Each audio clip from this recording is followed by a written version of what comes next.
Yes.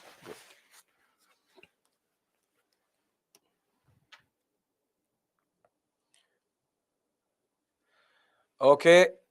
We'll wait for 2-3 minutes and then we'll begin. Good morning. Good morning. Good morning. Good morning.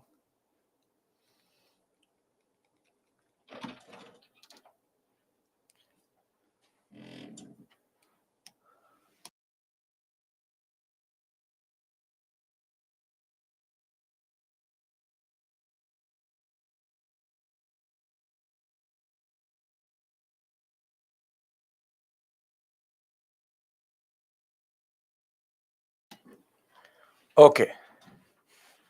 Now I should be in the right dimensions. Yes. Good morning. Good morning.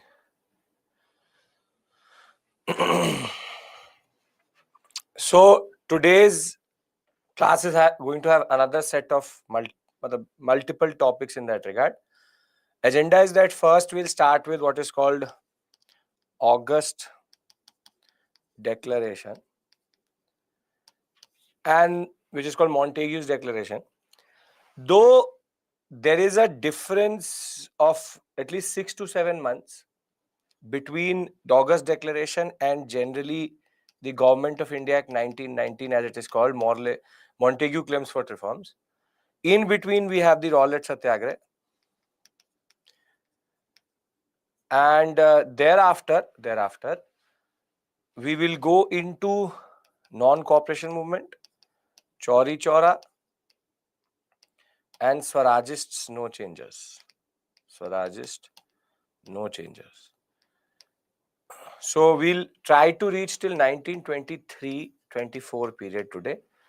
I'll again try to give you a timeline. Yesterday was about bringing Gandhi back, and we discussed Gandhi's South African experience. We discussed Ahmedabad, Kheda, and Champaran, and we discussed his basic strategy in India. What is Satyagrah? What is the method of struggle to struggle? So I think we are clear with regards to Gandhi. We rather have to now go into how Gandhian politics is divided or is considered. Now, before we do that, because I'm going to take a little bit names of different viceroys. This is the list of viceroys. See, though you do not have to learn this, do not learn the dates. I'll tell you the names which you have to remember generally. So, since the revolt of 1857, Lord Canning became the first Governor General Viceroy. See, after Canning, for us, Dufferin is important. Why is Dufferin important?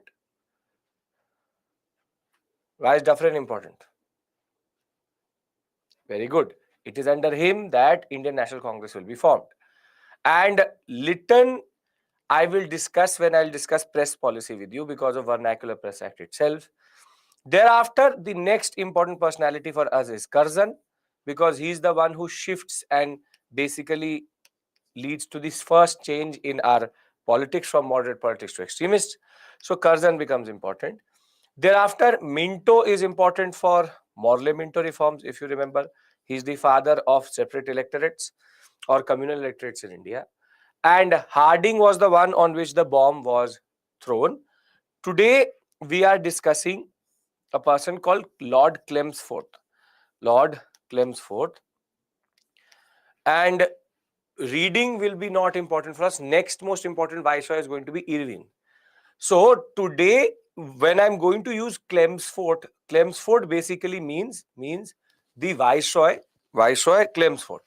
On the other hand, you have the Montague Chelmsford because of the name of Montague. Montague was a Secretary of State. We'll discuss that.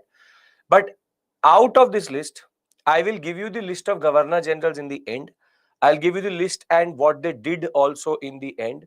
I'll attach a PDF to this PPT itself. Last module, I'll just attach it so that there's everything with regards to what they've done, what happened under them. We don't need to discuss it, but generally, the sequence and their what happened under them will be given to you.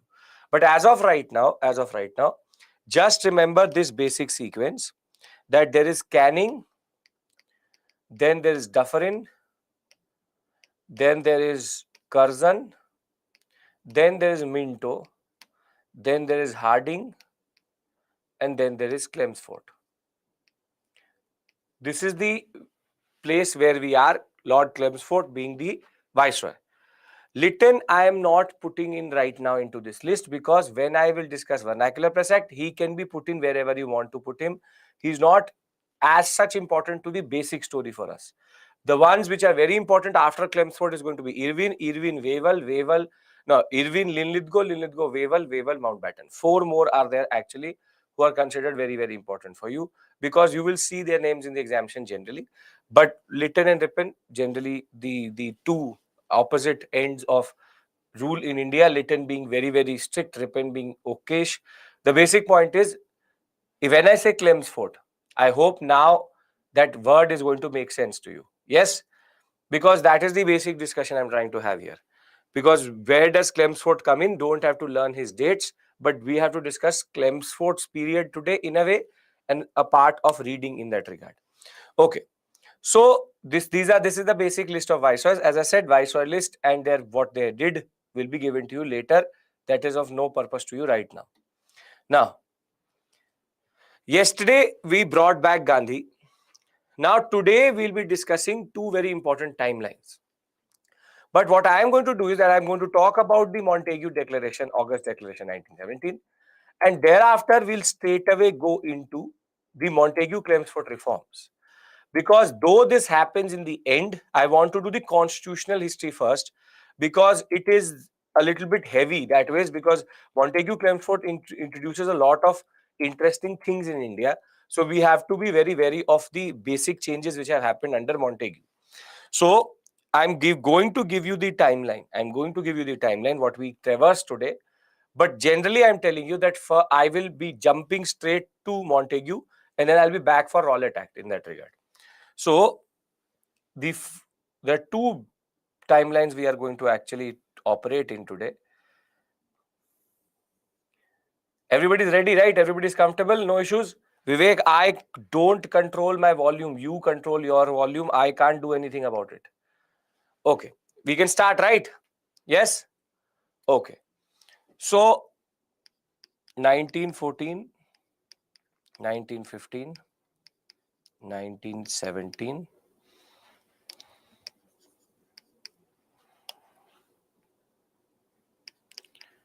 1917, thereafter 1918. Then we have April 1919, 6th April 1919. Then you have 9th April, 10th April,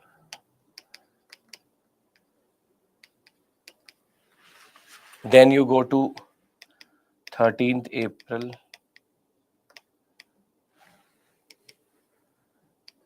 April 1919. Then 13th will be Jallianwala Bagh, 18th April 1919, and you have August, September 1919. On the other hand, the other timeline goes in the direction of the non-cooperation, which is generally 1919 and 1920. Therefore, January of 1920, August of 1920, 1st August, 31st August,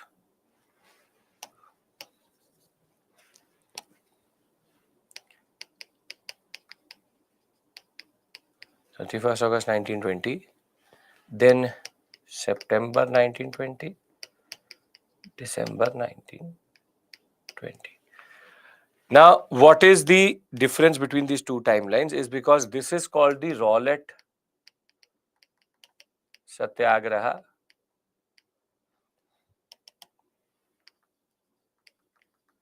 This is the NCM timeline.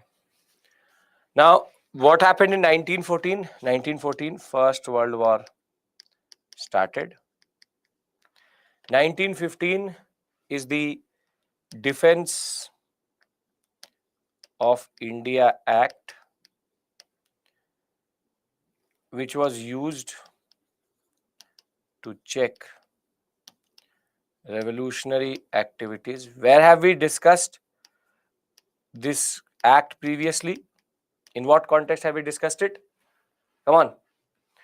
Very good, very good. The Ghadar movement. In this act was used to stifle the Ghadar movement. Very good. Then comes Montague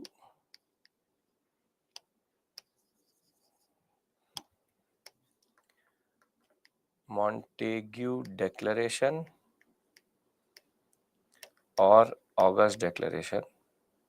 Remember, August offer and August Declaration, different things. Then 1917, First World War will end.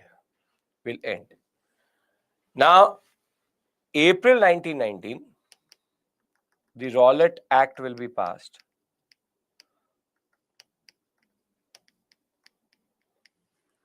On 6th April 1919, we will have the All India Hartal. 9th April 1919, there will be two personalities, Saifuddin Kichlev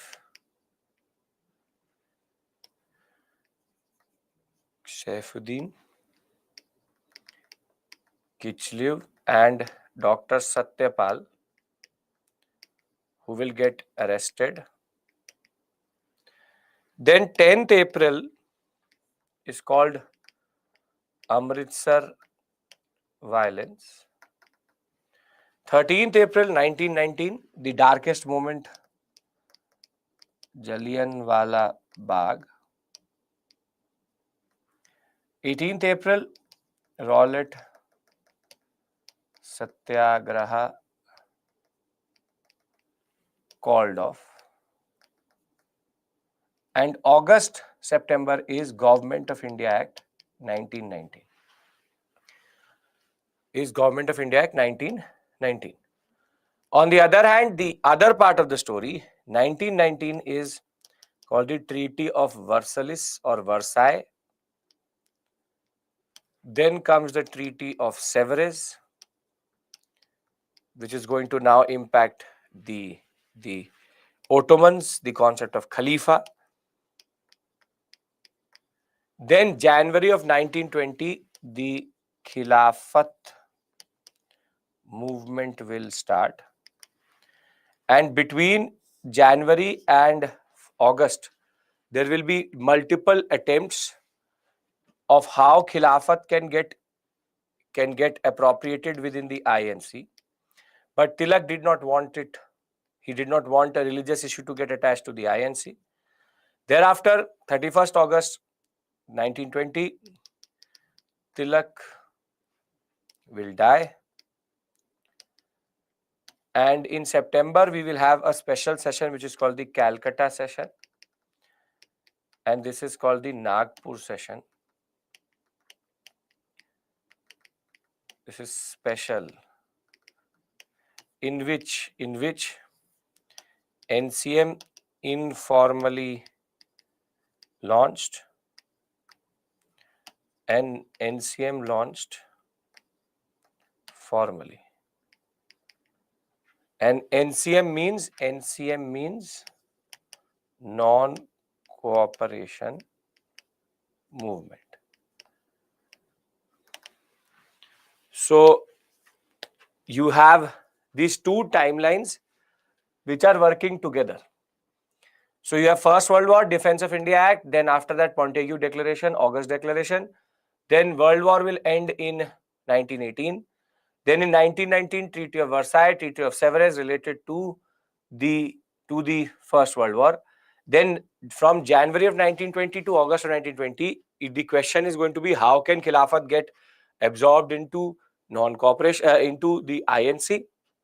Then 31st August 1920, Tilak will die.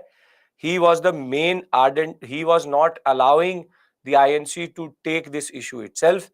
As soon as he will be dead, his last breath will lead to, in September, a special session in Calcutta, which will be non-cooperation informally will be launched. And in Nagpur session, December, there will be a formal announcement of non-cooperation plus Khilafat, as it is called. Parallelly to this, in 1919 itself, there was a lot of things which happened. Rowlatt will be passed. Then you will have All India Hartal. Thereafter, 9th April, Saifuddin Kichlev and Satyapal will get arrested under Rowlatt Act itself.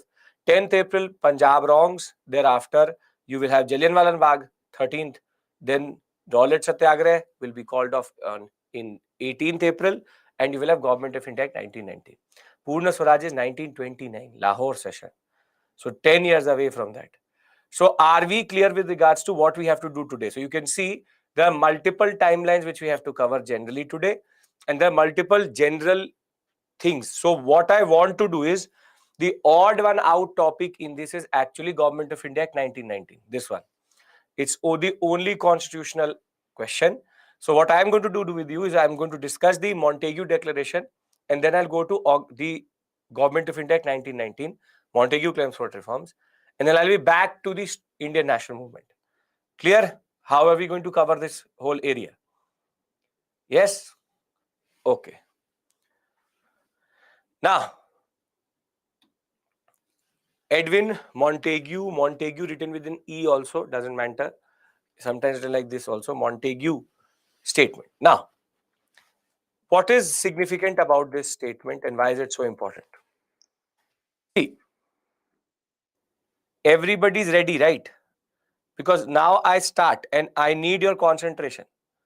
Okay. What happens is that, very simply, in 1909,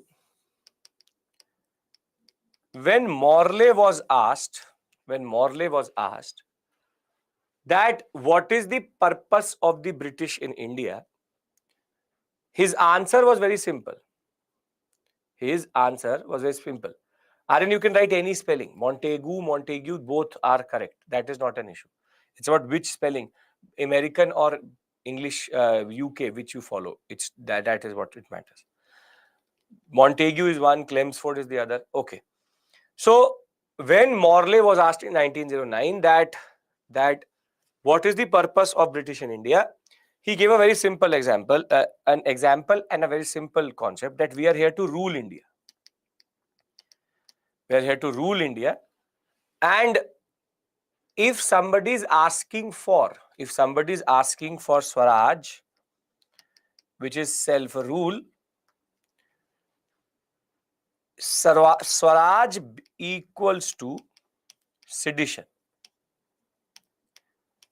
In Morley's mind, in Minto's mind, anybody who is fighting for Swaraj is basically treasonous. It's not how. That is his understanding. That if you are asking for self-rule, then you are doing treason, because then you are going against the government of India. You're going against the government of India. So for them, all nationalists were nothing but doing sedition. Sedition is basically when you go against the government, or to entice violence, or to say something which creates a certain dissatisfaction with the government. Very simply, if you are criticizing the government, you are doing sedition. You're doing sedition. So under the Indian Penal Code, a nationalist could be arrested under sedition because he's asking for Swaraj. He was asking for Swaraj. So Morley was very clear what was the purpose of the British in India. And the purpose of the British in India was that we are here to rule. No big concepts, no big understanding. Simple point of the matter is, we are here to rule. If somebody is asking for self-rule, then we believe that he is going against the state. And if somebody is trying to entice the people vis-a-vis for asking for self-rule, that is also in its sense basically the concept of what we call as sedition or treason against the government. You are in a way enticing violence or dissatisfaction against the government of India, the monarchy, the queen. Therefore, it will be accepted that you are doing something against the state. Whenever you act against the state, it is considered as sedition, as it is in the British India. We still use that law in that regard. 124A, it is called IPC, but still we have changed the definition quite a lot. The Supreme Court has said that it has to be specifically about enticing violence, but at this point of time, saying something against the British itself is considered treasonous, and is considered sedition. So if I asked Morley, why are you, in a way, why are you not doing anything good for India? As of 1909, he said that we are here to rule India. We have nothing more, nothing less. So I hope you understand Morley's understanding that we are here to rule India, nothing more, nothing less. Yes? Okay, very good. Class starts at 6 o'clock, irrespective of anything. Okay, now, when in 1917, the new Secretary of State,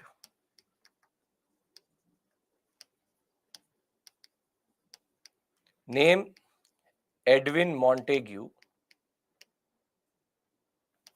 he was asked this question: what is the purpose of British rule in India? He changed the line. Because now he said something extremely significant. He said that the purpose of the British in India is not just to rule, but is to give the Indian population representative government, or what is called as the progressive realization of self-rule in India. What this means is that sedition is not equal to Swaraj. Sedition is not equal to Swaraj. So Montagu has changed his line totally. Now you will ask me, sir, why? Why did he change the basic concept? Guess. Why did he change the orientation? What would be the reason for that? Not Gandhi. It's not Gandhi. Yes, very good, Pulkit. Great. It is basically the First World War. During the First World War, when there was no end in sight, when there was no, because it had already gone for close to 3 years now. So for 3 years, there was literally fighting, and Indian cooperation was needed. Indian cooperation was needed in the sense that a lot of soldiers needed to be recruited. They give us this carrot, as it is called in the larger concept of carrot and stick policy. It is called that they give us this carrot, this lollipop, that see, we believed that sedition was equal to Swaraj, but now we don't. We are also here for the same thing. We are here to give you Swaraj, but the question which nationalists asked Edwin Montagu was, okay, then when? How? In what form? These questions he does not want to answer. Is the progressive realization of self-rule in India, wherein he is arguing that we are also here for the same purpose. So the Edwin Montagu Declaration is considered a very major change in the orientation of the British, because before this they were not ready to argue or say that We will give any form of representative government to the people also. And the simple point is, this is happening at a time when the First World War is now taking a toll. And as of right now, America had not entered the war. So once America will enter the war, then only the British attitude will again change, which you will see. But as of right now, the British simply have changed their basic understanding, which is extremely significant that ways. But remember, this carrot, this lollipop will be followed by a major stick as soon as the war will be over, which is called the Rowlatt Act. So the irony of this story is that you have the August Declaration, which says that we are going to give you self-rule. Then comes the Rowlatt Act. Once they create the mess with Rowlatt Act and Jallianwala Bagh, thereafter the act is going to actually come. So if you look at this basic timeline, look at the timing of Government of India Act 1919. It is not before Rowlatt, but it's after Jallianwala Bagh. So therefore, they again wanted to pacify. This is very well called in what we call as British policy, carrot and stick policy. That you use the carrot to lure the people and thereafter use the stick to discipline. So this is your carrot, this is your stick, then again is your carrot. This is called carrot, stick, carrot policy. Are you getting my point? How and why Montagu changed his basic understanding? December of 1917 they will come. I know, Rahul, don't worry. The simple point of the matter is that August Declaration is a major development vis-a-vis what has been happening and what the British were doing in India. Are we clear with regards to this? Why is it such a significant document? Yes? Okay. So, the government policy in India is of increasing participation of Indians in every branch of administration and gradual development of institutions with the view to progressively realize the progressive realization of the concept of responsible government in India as an integral part of the British Empire. Though he's still talking about integral part, which is Swaraj within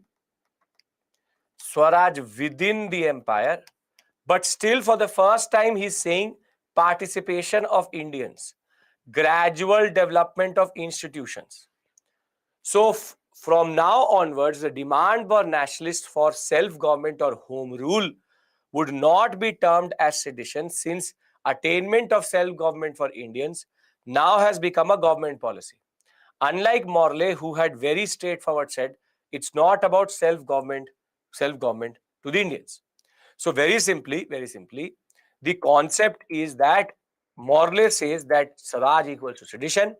Montagu says that no, we will not say that Swaraj equals to sedition because that is our purpose also. And therefore, you have the carrot, the stick, and the carrot. This is part of the larger concept that the First World War Indian support was needed. Yes? Are we clear with regards to this? Then I will go to the Government of India Act 1919. Great.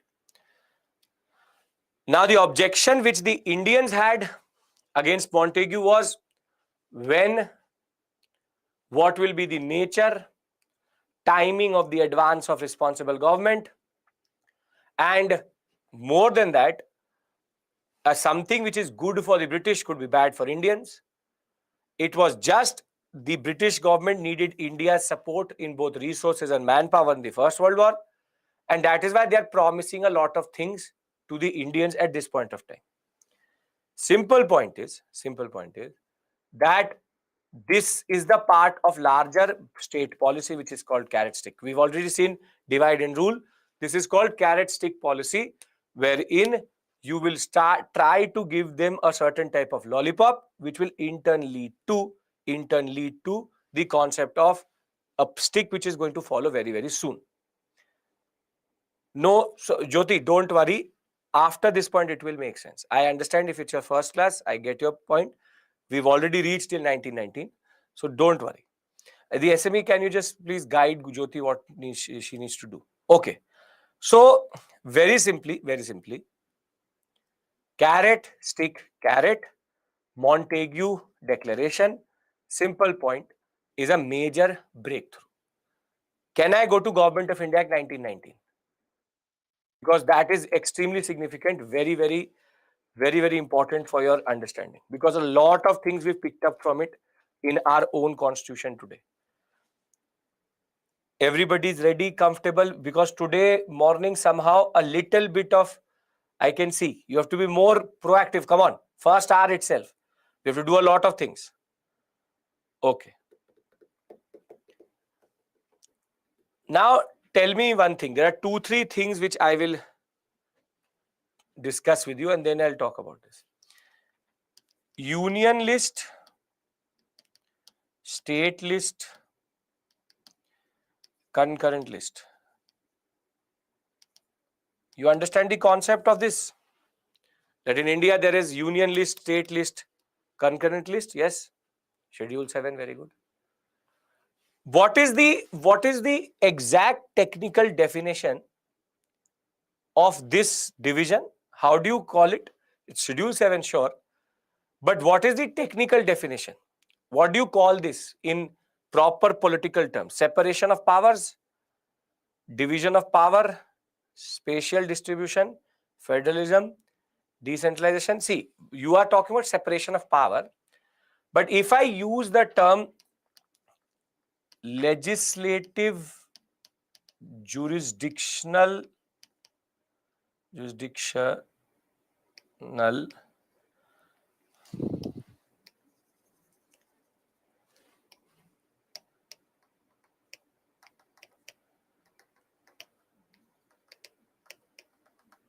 would this word be correct? Legislative jurisdictional division? For anybody who's not done polity,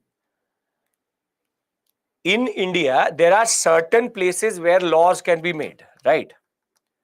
Law making is called legislature or legislative responsibility.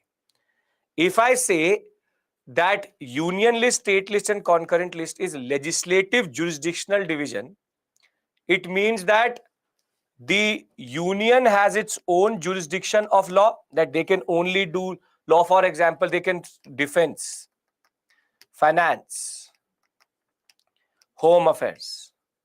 These are things on which union can make list. You have strategic, atomic power, something like that. Then there are certain things on which state can do. For example, police, agriculture, education. Rather, education is in concurrent list. You have agriculture. Then you have law and order. This is a separate zone altogether. And concurrent list is the one in which both union and state can do. And who will prevail when it comes to the law? Who will prevail when it comes to the law? If there's a law from union and state, who will prevail? The center will prevail. And if there's something which does not fall, it's under anything, if there's no, it's called residual power. And residual power is also with the center. So when I say legislative jurisdictional division, now you understand what I mean by that? That legislature is something, and legislative power is something, and it is divided. It is divided according to jurisdiction. So for me, all of this doesn't matter. What matters to me is that if I say legislative jurisdiction, then it makes sense to you. Yes or no? Everybody has to consent. Yes? That when I say legislative jurisdiction, it makes sense to you. Perfect. Very good. Now, There's one more sense, one more term which is very common in India. You have Raj Sabha and Lok Sabha. What is this called? This division into two houses? They are part of the parliament, sure. Very good. This is called bicameral. You have unicameral, which means one chamber, and bicameral, which means two chamber.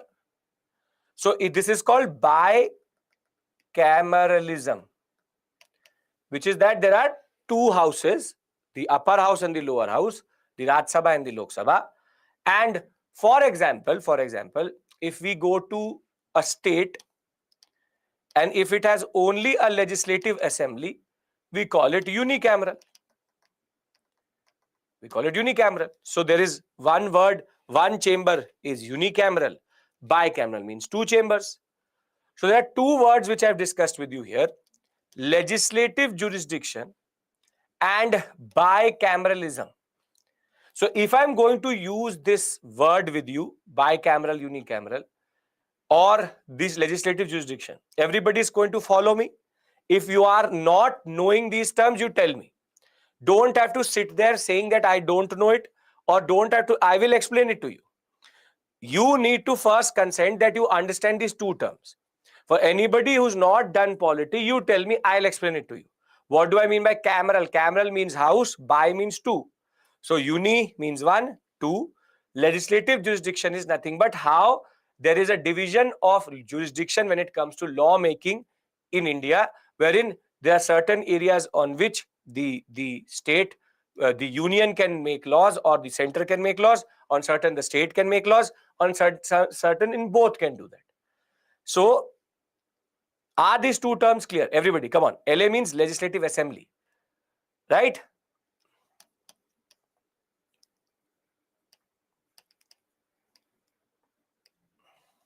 Okay. So nobody has no issues in these terms. Great.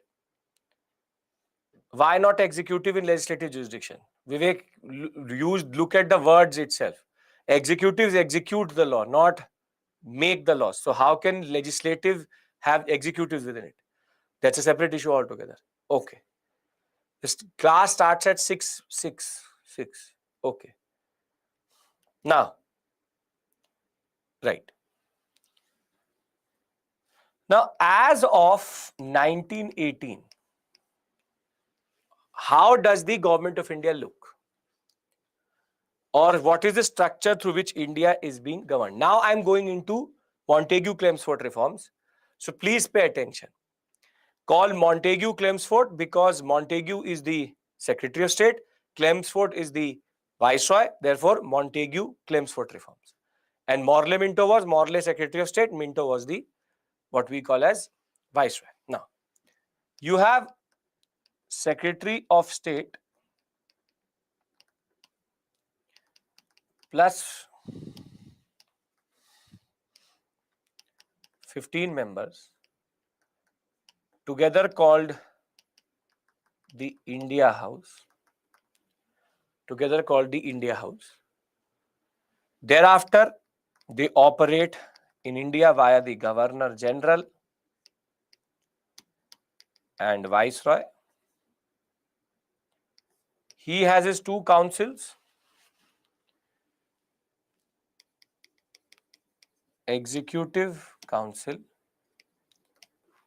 and the Legislative Council. He then operates via governors who have under them provincial legislative councils. And the governors as of right now is Bombay, Bengal, you have Madras, you have Northwestern Province, you have Punjab, and you have Awadh. Yes, this is the division. Very good. But when it comes to lawmaking, which is the supreme power here? Which is the most important power here? If law has to be made, which this legislative council or provincial legislative council is important? The legislative council is important. Very simply, the legislative council, the Governor General's legislative council, in a way makes all laws. Provincial legislative council are mostly in name. But this is the basic structure which the government of India used to work through. So Central Legislative Council in that regard has a lot of power. But this structure, Indians can only enter in two zones.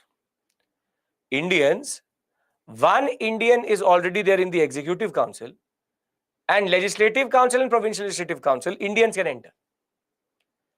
Now you have literally killed 2,000 people. So you need to do a drama.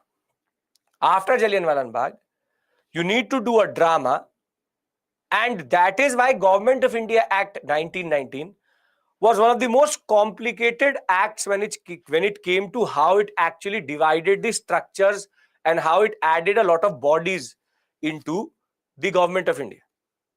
So I can presume that you understand 1918 structure, which was introduced by the Morley-Minto reforms in 1909. So we all agree that this is the basic structure. Yes? Okay. That was introduction of separate electorates there. Very good. Perfect. Now, what does the Government of India Act 1919 do or change? Government of India Act 1919 brings in a whole set of new changes in the already existing structure. So you have Secretary of State plus his 15 members.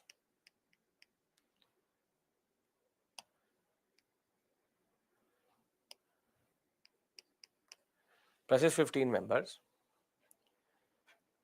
When was Jallianwala Bagh? Is 13th April 1919. I will discuss. This is August-September 1919. So we'll discuss that. Don't worry. The first change happens in England. This is called the India House.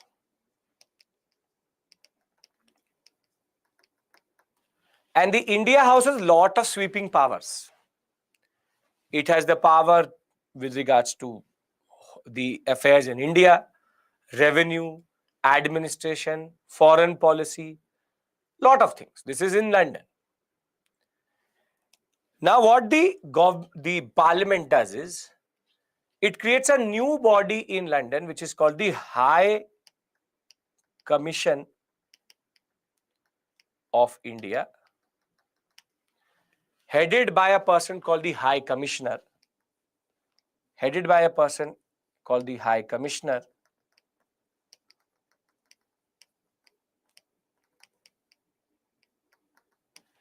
And what happens is that foreign policy and diplomacy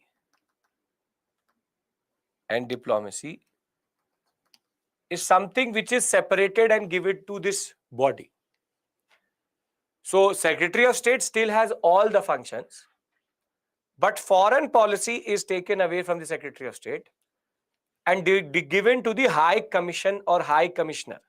That is why you would know that when you will become an IFS officer, you will go to the High Commission of a country. So we have an Indian High Commission. You have an Indian High Commission in London. You have an Indian High Commission in America. That's why the word High Commission of India, this concept of High Commissioner, is coming out of this only. So the first change happens here, wherein there is a new body which is added in London. This is very significant because in a way Secretary of State loses a little bit of power. But the main changes happen in India. Both of them now will advise the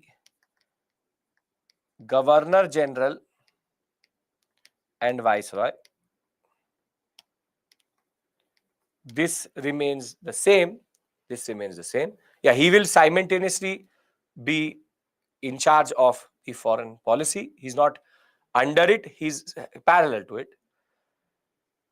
Now, the second change, in a way, happens here, wherein you have the Executive Council. You have the Executive Council. But for the first time in India, now there will be a Legislative Council.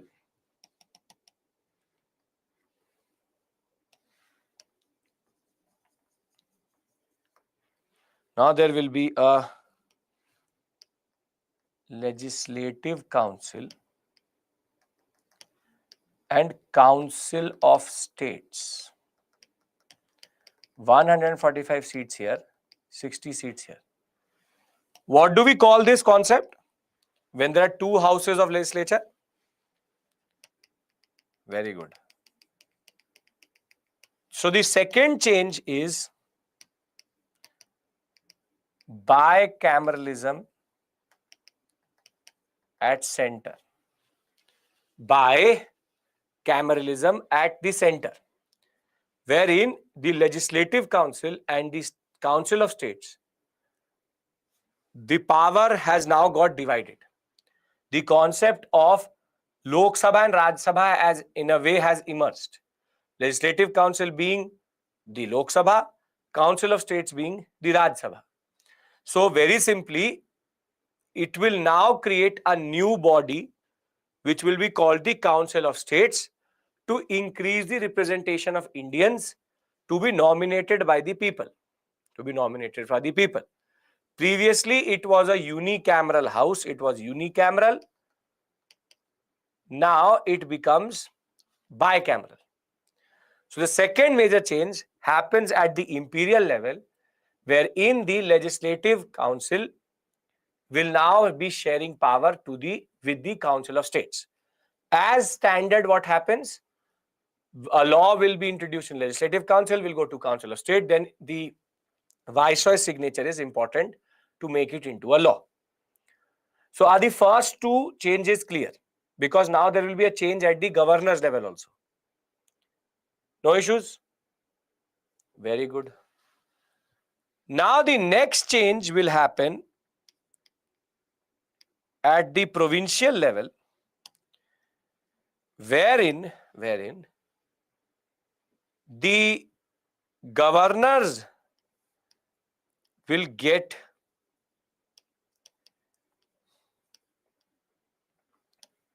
his Executive Council.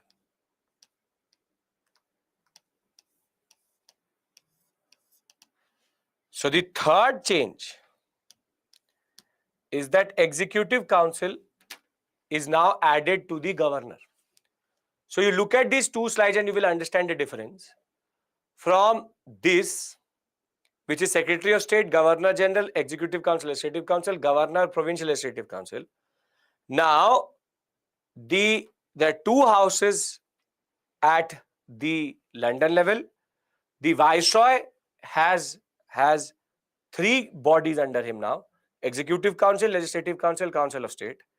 And the governor of the provinces also have Legislative Council and now a new addition, which is this Executive Council.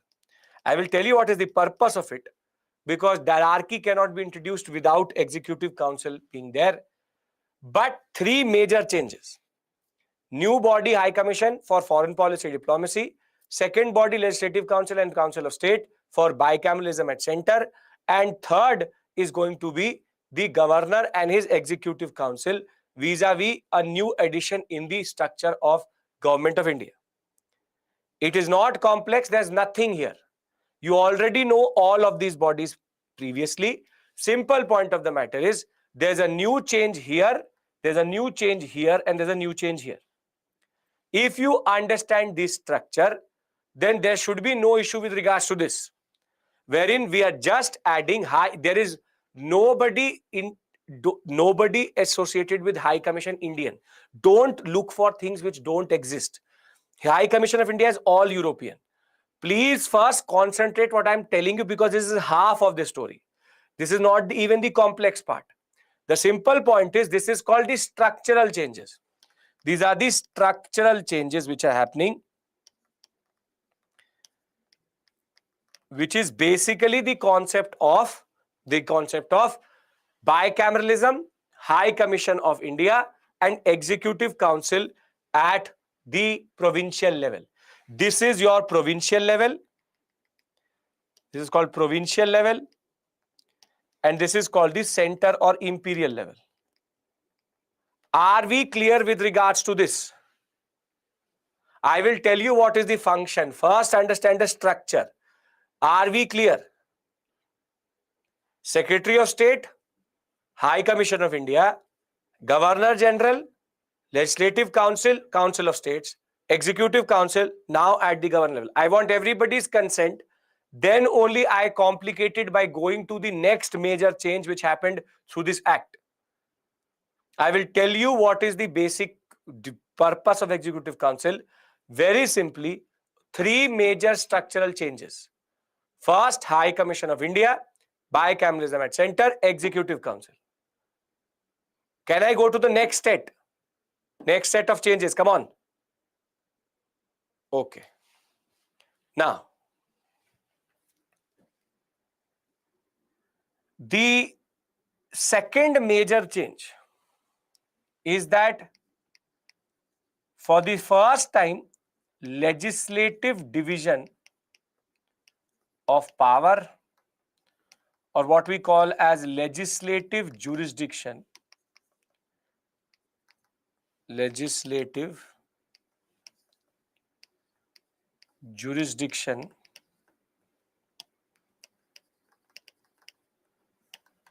is introduced,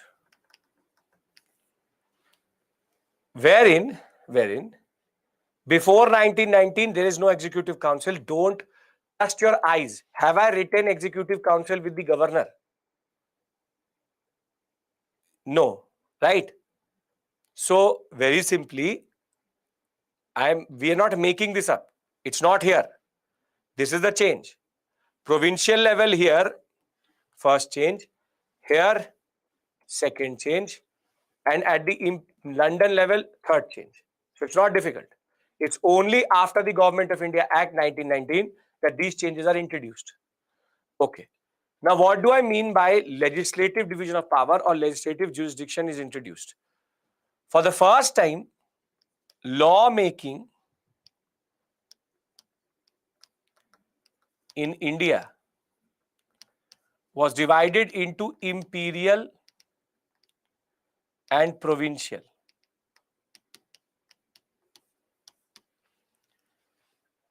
Technically, union and state list, wherein the Governor General,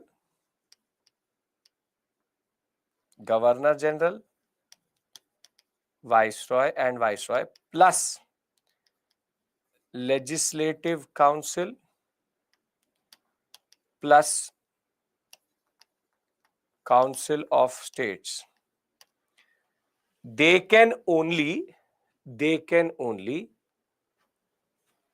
legislate on imperial subjects.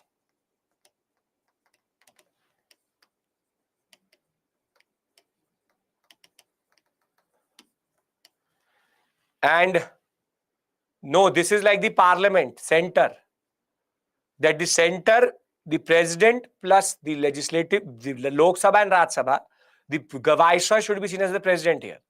That the Viceroy plus Legislative Council plus Executive Council, rather the Viceroy plus Legislative Council and Council of State, Lok Sabha, Raj Sabha president together will do on subjects related to imperial. On the other hand, don't say reserved and transferred. I'm coming to that. Don't worry. There's still one more step to go. The first division is at the all India level. All India level, there will be a division of the subjects into imperial and provincial. Imperial and provincial. And the game which happens is basically at the provincial level. At the provincial level, all subjects are divided into two: transferred and reserved. On transferred subjects, the governor plus legislative council, provincial legislative council, will make laws. On the other hand, on reserved, the governor plus executive council will make laws. Now, this is where the game actually happened with the Indian nationalists. Wherein what they have done is that they have legislatively divided the subjects. But when it came to the provincial level, Indians are where? Are in the provincial legislative council or in the executive council? Are in the provincial legislative council. The executive council as of right now is fully British. It's an all British body. There is no Indian here. There is no Indian here. So if I have a very important subject, for example, revenue collection, I will put it under transferred or I will put it under reserved. I will put it under reserved because a very important subject will not be given to Indians.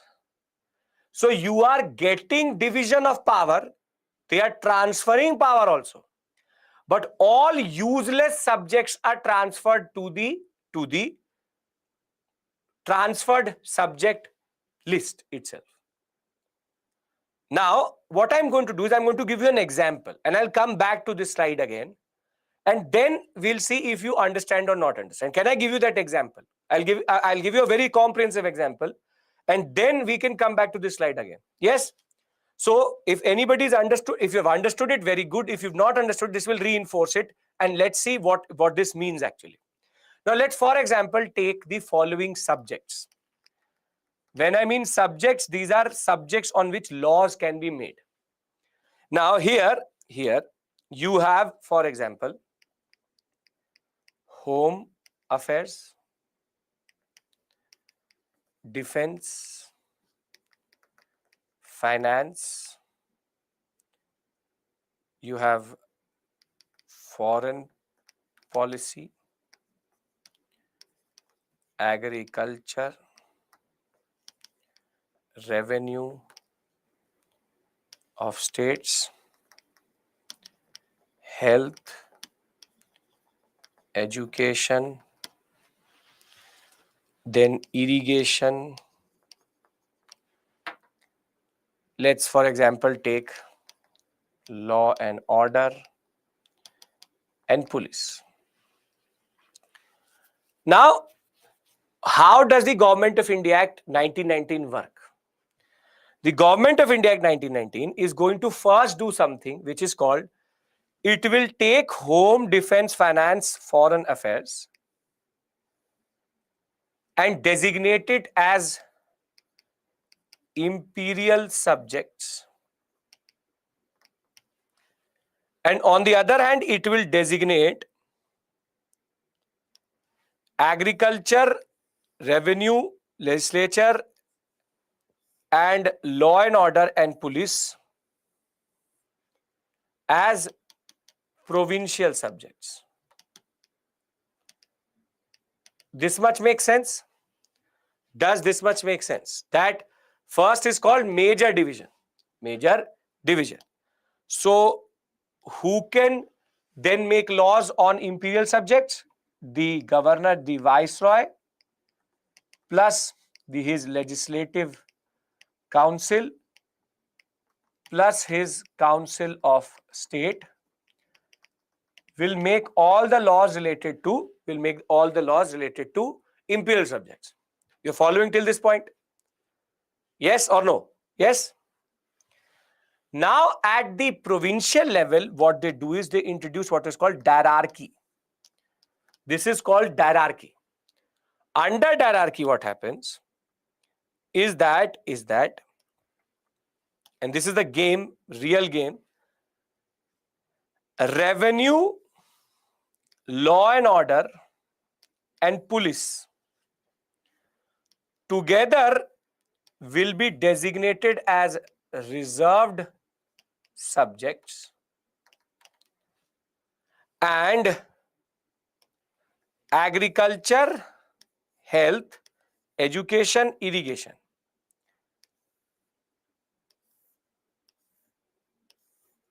they will be called transferred. And what is happening is that in transferred, the governor of the province will take a call along with his legislative council, where Indians are represented.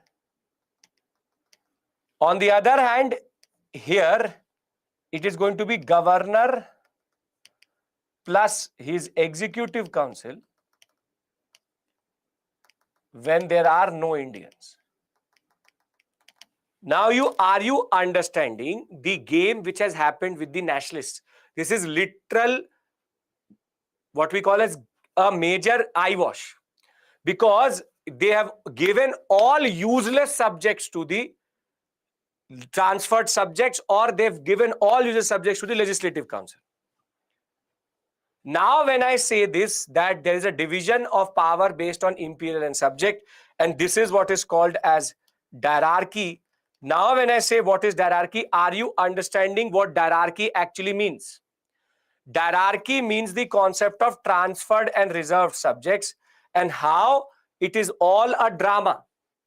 If all of this makes sense, I can make a one slide itself, a whole flowchart which brings all of this together. Can I do that?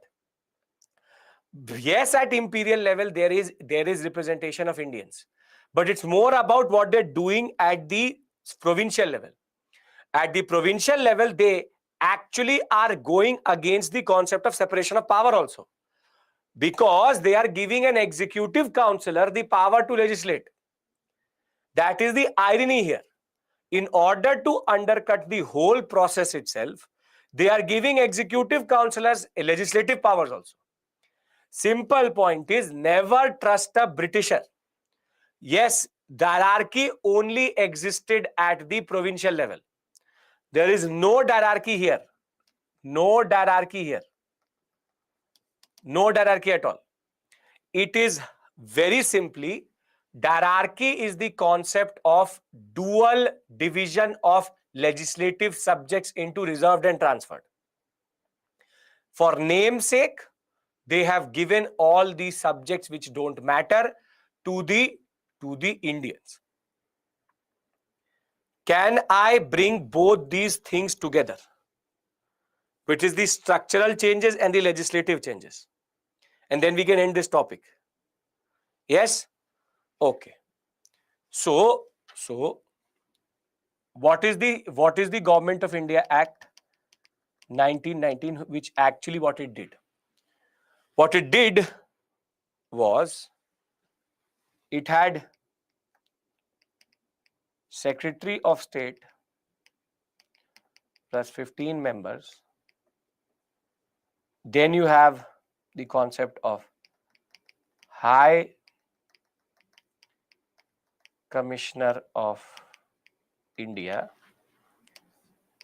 Then they rule through the Viceroy. They rule through the Governor General and Viceroy. He has his own concept, Executive Council, and 2, Legislative Council and Council of States. And thereafter you also have governors with their provincial legislative council and executive council. However, there is one more thing which happens, is that together they are one legislative unit, which is imperial subjects, and it is here that diarchy will be applied. And diarchy will be applied in such a way that governor plus provincial legislative council and governor plus executive council are two different. This is reserved subjects. This is transferred subjects. Now, does it make sense? Right? So, there are four changes which you can see here. 1, 2, 3, and the concept of 4A and 4B,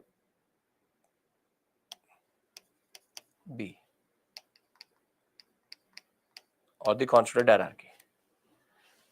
By this time, Indians are indirectly, all are still, there's no proper elections, but indirect elections are happening. Are we clear with regards to, see, because when you will read it out of the PPT or read it out of a book, it will make no sense. Nothing at all. Written in a very confusing way. Can I now add the 2-3 more provisions and then we can go on for Rowlatt Act itself? The concept of diarchy is nothing but the legislative division of provincial subjects into reserved and transferred. That's it. In provinces, there are two different, there are one governor is there, but he has two jurisdictions, transferred also and reserved also. Right? Okay. I'll write this down. See, High Commissioner will be obviously be a Britisher only. Provisions. See, nobody is asking you the definition. Definition is given in the PPT also. First, understand it. Because if you want definitions, I can give you definitions. But if you understand it, you will never forget it. That is the basic point here. So, is universal franchise available? No. 1. High Commissioner's Office is created in London. Second, bicameralism at center is introduced. Third, you have executive council added to the office of governor of provinces. Fourth, legislative jurisdiction is divided into imperial and provincial. Residual power will be with the viceroy. Fifth, provincial level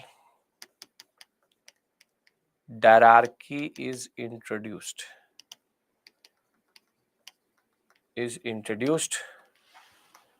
Wherein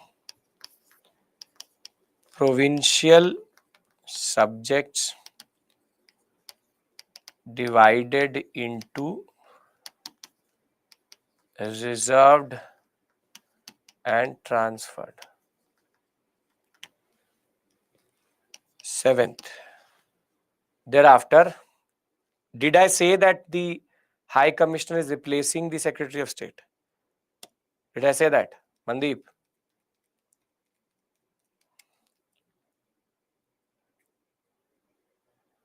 So then why are you presuming? When I'm making the High Commissioner parallel to the Secretary of State, then don't overthink. Thereafter, there is some more smaller changes which happen, just to add it to it. Separate electorates is extended to include Sikhs, Anglo-Indians, Christians, and Europeans. Now, before I go to the slide which has everything again, I'm again repeating myself. This was, now please pay attention. Anglo-Indian means father is English, mother is Indian. So you have this structure in 1918. Secretary of State, Governor and General Viceroy, Executive Council, Legislative Council, Governor, Provincial Legislative Council. Thereafter, the system becomes complex. There are three offices added at all three levels. High Commissioner office is added in London. Bicameralism is created in the imperial level. Provincial level, the governor gets his own executive council. Now, do you get it why he needed a new executive councillor? Do you now get the purpose of adding an executive council to the governor? Yes? Okay. If you understand the structural changes, then the next major change was legislative division of power, wherein legislative jurisdiction is introduced. Lawmaking in India was went to two subjects, imperial, where there was no hierarchy, and the Governor General and Viceroy plus Legislative Council, Council of State together make the laws. On the other hand, provincial legislature is divided into hierarchy, wherein there are two types of subjects, transferred and reserved. Transferred are always done with Governor General and Provincial Legislative Council, where Indians are, and you have Governor General Executive Council who takes the major subjects in reserved.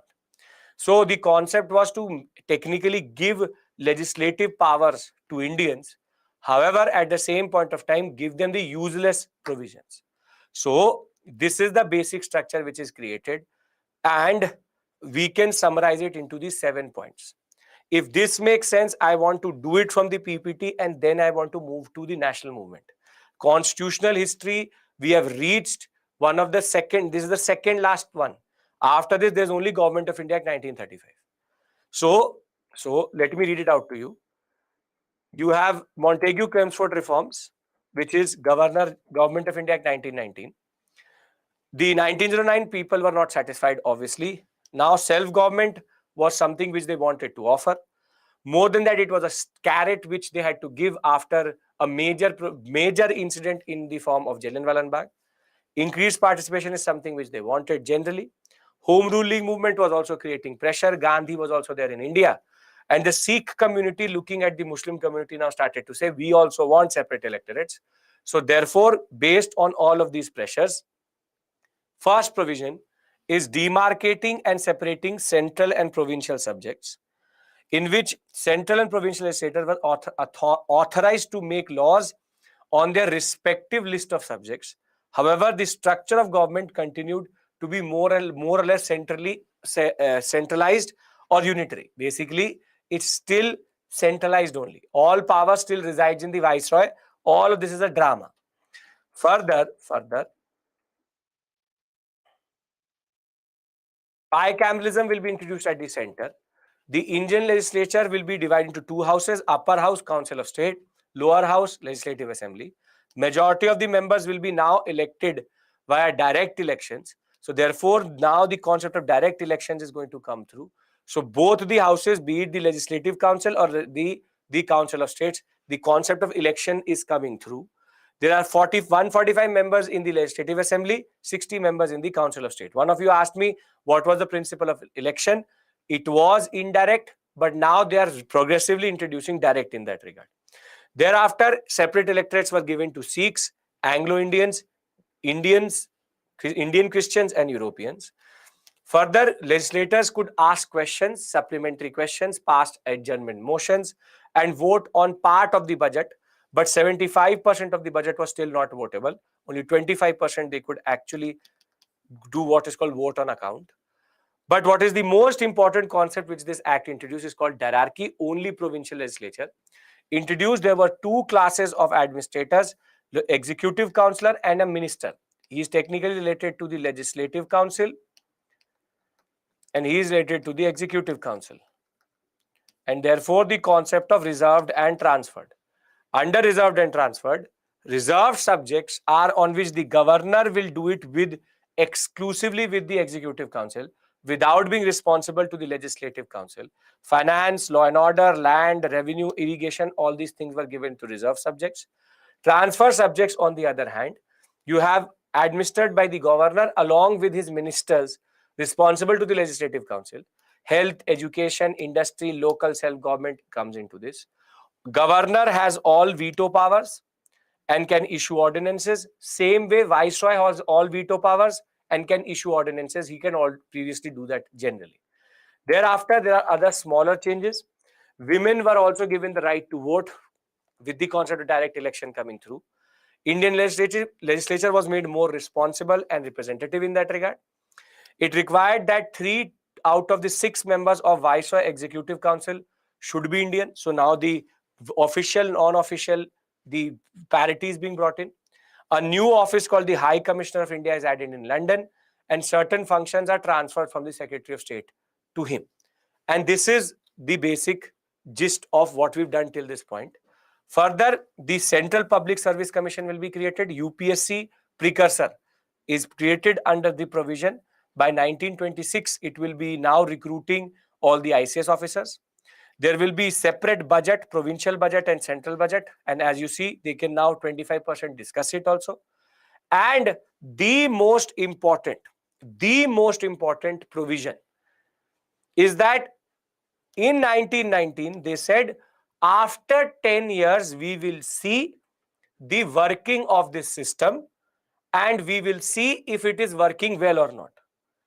This should have been the Simon Commission, which should have come in 1929. But the Simon Commission came 2 years early in 1927. The Simon Commission, basically, the provision under which it comes is already here. That a statutory commission will come and check if the Government of India Act 1919 is working in the right way or not. So, after looking at these smaller provisions, are we clear with regards to the basic structure of Government of India, the concept of legislative division, the concept of how women have been given certain right to vote, the concept of separate electorates, the concept of direct elections to some level? Are we clear with regards to this? Yes? Can I close this topic now? Because we've put in close to 1.5 hours.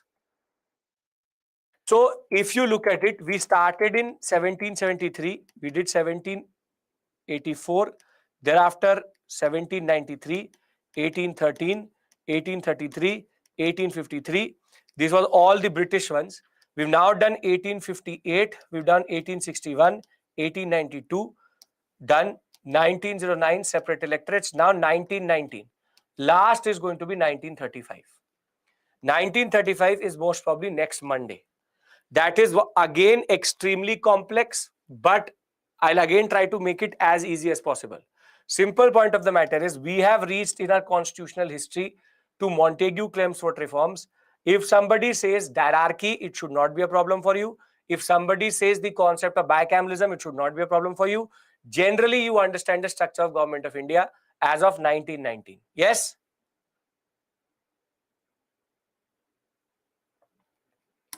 Great. Perfect. Okay. Now, what type of question can come? See, simple point of the matter is there is a one way of question, which is you can get statement-based questions in which they can ask you the provisions. That is, I've given you the provisions in written form also. Second could be that it can ask you very simply how the way diarchy just is an eyewash. I can give you that question if you want. Very simply, you can see this type of question can come. The government of India Act 1919. Till now, we've not seen a question from Montague Chelmsford. Though we have seen one question in 2022, which is based on the application of it. We'll do that question tomorrow. They've asked which of the following was reserved and transferred subject. The Government of India Act 1919 was an illusion created by the British with the introduction of diarchy. Do you agree? 150 words. Can you write this question? That how is it an illusion? Because of diarchy. Yes? You have to be more vocal. Yes or no? Can I take a break now? Can we come back and start our national movement? Yes, ICS were recruited previously by the Court of Directors. Open competition was happening, but now there's a Central Public Service Commission with regards to that. Done. So clear. Great. So we'll come back at 7:33. When we come back at 7:33, we will start Rowlatt Satyagraha. 7:33. 34 I'll take.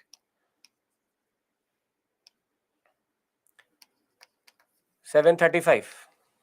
When we come back, we take the story forward. Okay.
Welcome back.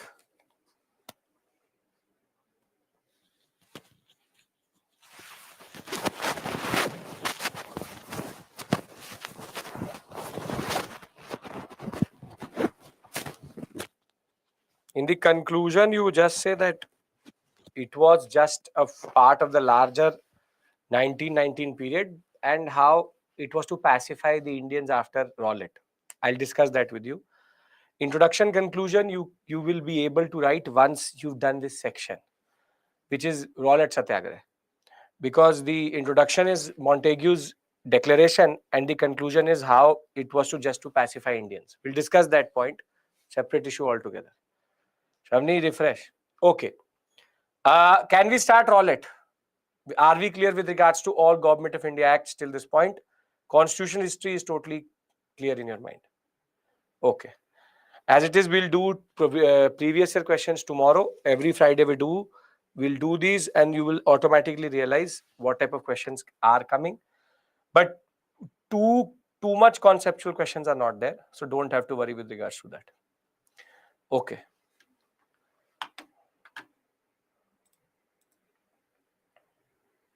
As I said, the introduction of that question will be the Montagu's declaration. Once you're done with this topic, you will be able to write it. Don't worry. First, let me cover the background. I told you I skipped from straight away August declaration to straight away the act itself. Now I'm filling in the gaps. You will automatically start to realize what you can write as introduction and conclusion. Can I begin? Can we start a discussion? Yes, great. Okay, so we know that in 1915, in the highest point of the First World War, there's an act called the Defense of India Act, which was introduced. The Defense of India Act basically is an emergency provision. It's an emergency provisions act which gives a lot of power to the Viceroy. And the Viceroy at this point of time under Defense of India Act gets a lot of power with vis-a-vis how he can execute his power. So the concept of preventive detention is extended. You can be jailed, extended. You can be arrested just on basic suspicion. So you don't need evidence against you. See, people argue that Rowlatt Act came from somewhere. But it is actually the Defense of India Act 1915, which is the father of that act, wherein it was these provisions which the Government of India wanted to extend further indefinitely. But the logic at this point of time was that because the World War I is on, we need to protect the empire, and if we need to protect the empire, we will use it as a way of in a way finding these revolutionaries who are trying to disrupt the empire itself. That is why Defense of India Act was very extensively used against two, the Ghadar movement, and even the Anushilon was destroyed very categorically because of Defense of India Act. So they were taken into detention without any evidence. Arrests happened based on suspicion. The concept of habeas corpus goes out of the picture, which is that the courts cannot ask you to produce the person itself. The police got sweeping powers in that regard. So anything and everything was acceptable at this point of time in the name of Defense of India. So you can see that the irony is that it is called Defense of India Act, but it was protecting the British. So very simply, See, INC can say whatever they want to say, but the government of India doesn't care. The British introduced this act in Britain. It was a parliamentary act which came through, and it very categorically said protect India. So what I'm trying to argue here is that the Rowlatt Act was not something which was brought in or introduced in 1919 for the first time. It is in 1915 itself that the act in its original form was already introduced. So please understand this point very, very clearly, that the Defense of India regulations of 1915 are actually the prelude to the Rowlatt Act itself. Because this Defense of India regulations was an emergency criminal law enacted by the Governor General in 1915 with the intention of curtailing nationalist and revolutionary activities. It was similar to the Defense of Realms Act, which was introduced in the British Parliament, which granted executives very wide powers of preventive detention, internment, which is to again detain without trial, restriction of writing, speech, and movement. And in the first Lahore conspiracy case or trial, which is against the Ghadar party, it was used very extensively, and even the Anushilan Samiti was destroyed by this act. Realms means the British realm or empire. Realm is another word for empire. The simple point of the matter is that there's a bigger act called the Defense of Realms Act. Within that, there was Defense of India regulations. Simple point is, this is the act which is the mother of Rowlatt Act or father of Rowlatt Act. Please understand this point, because you need to know that they were already using these powers previously. Are we clear with regards to this very simple point that 1915 Act becomes the prelude of 1919, what is going to happen vis-a-vis Rowlatt itself? Yes. Okay. Ilma, the Alipur conspiracy case is happening. It's to destroy the Anushilan wherever it is and wherever it was. So, the First World War, because the British was fighting the Germans, the Ottomans, the Germans and the Ottomans and the Austrians were a threat. Specifically, the Ottomans were a threat on the British Empire. And with the British Empire under threat, specifically India, Defense of India Act was introduced. And between 1915 and 1918, this act will be used to make sure that India does not become a problem for the British Empire, and the British can concentrate on defeating the Germans.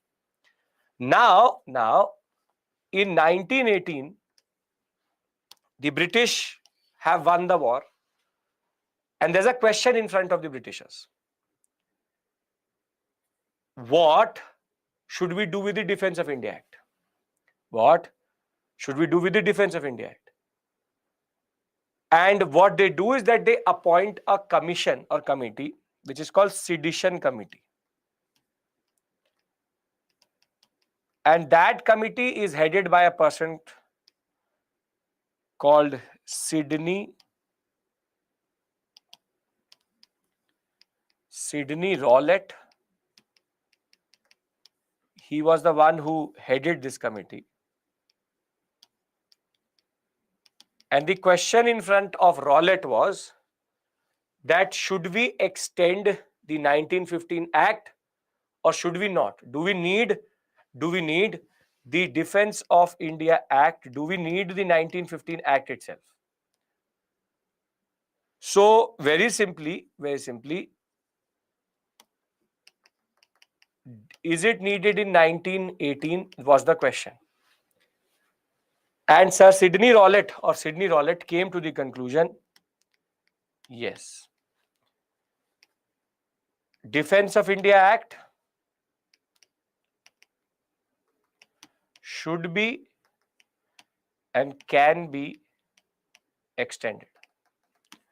And that is why this act is called Rowlatt Act, because it is based on the recommendations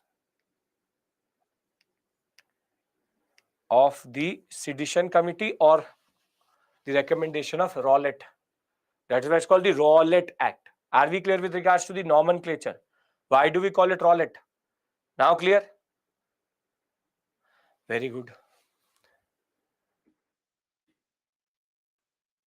So after giving us the lollipop called the August Declaration, just 6 months before the Montfort. So Montfort basically means Montague Chelmsford reforms. So they've taken Mont from that and Ford from there. That's why it's called Montfort. Before the introduction of the Montfort reforms itself, there will be an act which will be introduced in the Imperial Legislative Council. And that act, the real name of Rowlatt Act is called Anarchical and Revolutionary Crimes Act of 1919. This is nothing but Rowlatt Act in its real true name. And this was based on the Sedition Committee of 1918, under which Sidney Rowlatt had taken a decision that yes, we can extend the Defense of India regulations. So it was about extending the emergency provisions which were already in place since 1915 under First World War. Under First World War. August, don't say August offer. August Declaration is in 1917. This is happening in 1919. So obviously August Declaration is first. But it should be repealed. They should not continue the act. Very good. Sense of justice. Indian sense of justice. But you think, is it in the interest of the British to extend it? Yes or no? You tell me. As of 1919, is it in the interest of the British to do it or not? Obviously, it is in the interest. If the British get something wherein they can actually stifle nationalism and destroy revolutionaries, why will they not use it? Sir Sidney Rowlatt is a man, not a woman. Yes, it's an innocent question that way. Is that why would the British want to extend? Because that is what the British want to do. Now, as soon as this act will be passed in the Imperial Legislative Council, the Indian members who were elected at this point of time, Jinnah, Madan Mohan Malviya, Mazul Haq, all will resign in the protest that how can you pass an act like that? But what makes Rowlatt is actually the provisions of the Rowlatt Act. Can we look at the provisions and then assess for ourselves why are people so angry and why Gandhi will choose it as a major mass movement? So before I go into the provisions, we've discussed the Government of India Act 1919. We've discussed the concept of August Declaration. We're now discussing how it was related to the Defense of India Act and what is the concept of Sedition Committee. Are we clear with regards to these 4 points? If we are, then we go into the provisions and then I take you to Rowlatt Satyagraha. Are we clear? Yes? Great. Now, let's look at the provisions. The first provision of Rowlatt Act is that any Indian could be arrested on the charge of sedition, even based on suspicion grounds, without any trial up to 2 years. So basically, the police could come, pick you up, take you to the jail, and they have to answer nobody just because they had a suspicion about anything related to treason or sedition. So very simply, just based on suspicion, any Indian can be arrested and jailed up to 2 years without any trial. Without any trial. There is no trial for this. You can just pick it up. I was saying to a vendor that I hate the British. So the police come, pick me up and take me to jail for 2 years because just on the street, on the chalk, I was saying that I hate the British. That ways, every Indian could get arrested based on this concept that we hate the British, and for them, sedition could be anything. Further, there was no habeas corpus. Show us the body. The concept that The court could say that bring me that person to the court. I will check if his or her detainment is legal. That is not allowed. So you don't even need to be tried against in front of a jury. You should don't need to be tried in front of anybody. You can be imprisoned just on police suspicion. So there is no judge you need to go. If you have to go to a judge, there's a provision for a special court which could be established of 3 high court judges. And as it is, the most dangerous thing is that there is no court of appeal.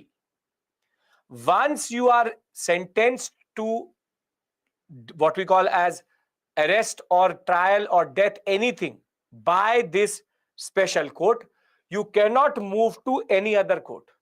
There is no appeal with regards to the concept of Rowlatt Act. Further, the evidences which were not permissible under Indian Evidences Act are now also permissible. For example, mostly the testimony of the same person is not accepted under Indian Evidence Act. However, they say if the person agrees that he's done it, he's done it. Any evidence which was previously not allowed is also allowed under Indian Evidence Act. And this is a new concept wherein anything and everything is allowed. Further, you don't even need a warrant to arrest that person. Police got sweeping powers, and the slogan against this act was no appeal, no dalil, no vakil, wherein you cannot appeal, you cannot argue, and you don't have the right to a lawyer also. So Rowlatt in a way is so dangerous. So dalil means argument. This Rowlatt is so dangerous that anybody can be picked up, and you don't need any evidence, any proof, or any reason other than suspicion to arrest that person. When you are arrested, you can be put into jail for 2 years without trial itself. And if you're tried, you can be tried to a special judge of 3. And therefore, if they say you don't have any appeal also. So one random day, if I say something in the public and thereafter I can be prosecuted for it by the British any day. So the concept is very simple. It is one of the most dangerous acts that way. Rowlatt can be used against anybody, everybody that way.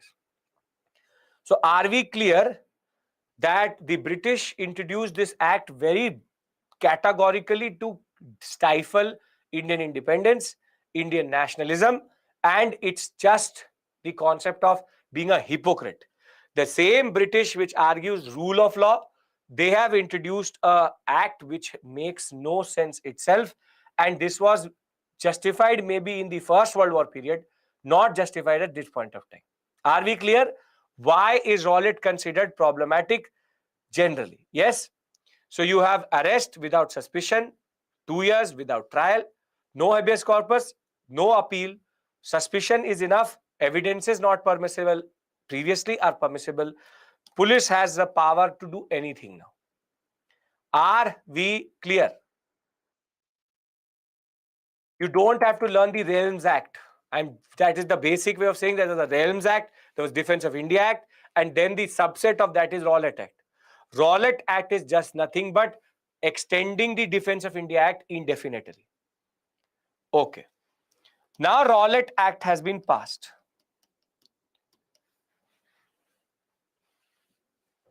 How is it problematic for Indian nationalism? You tell me. How is it problematic for Indian nationalism?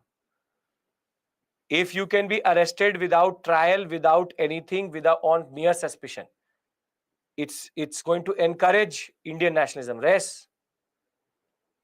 It's going to encourage Indian nationalism. If I'm a nationalist who hates the British, this act is very friendly to me. You're saying yes. No. Jyoti, tell me one thing. If I hate the British and I always say that I am going to kill the Viceroy, I'm going to kill the Viceroy, will you actually kill the Viceroy? No. So can you be picked up on mere suspicion? Please understand this 2023 Indian citizen, remove from yourself. There is no way this act is going to help nationalism. Obviously.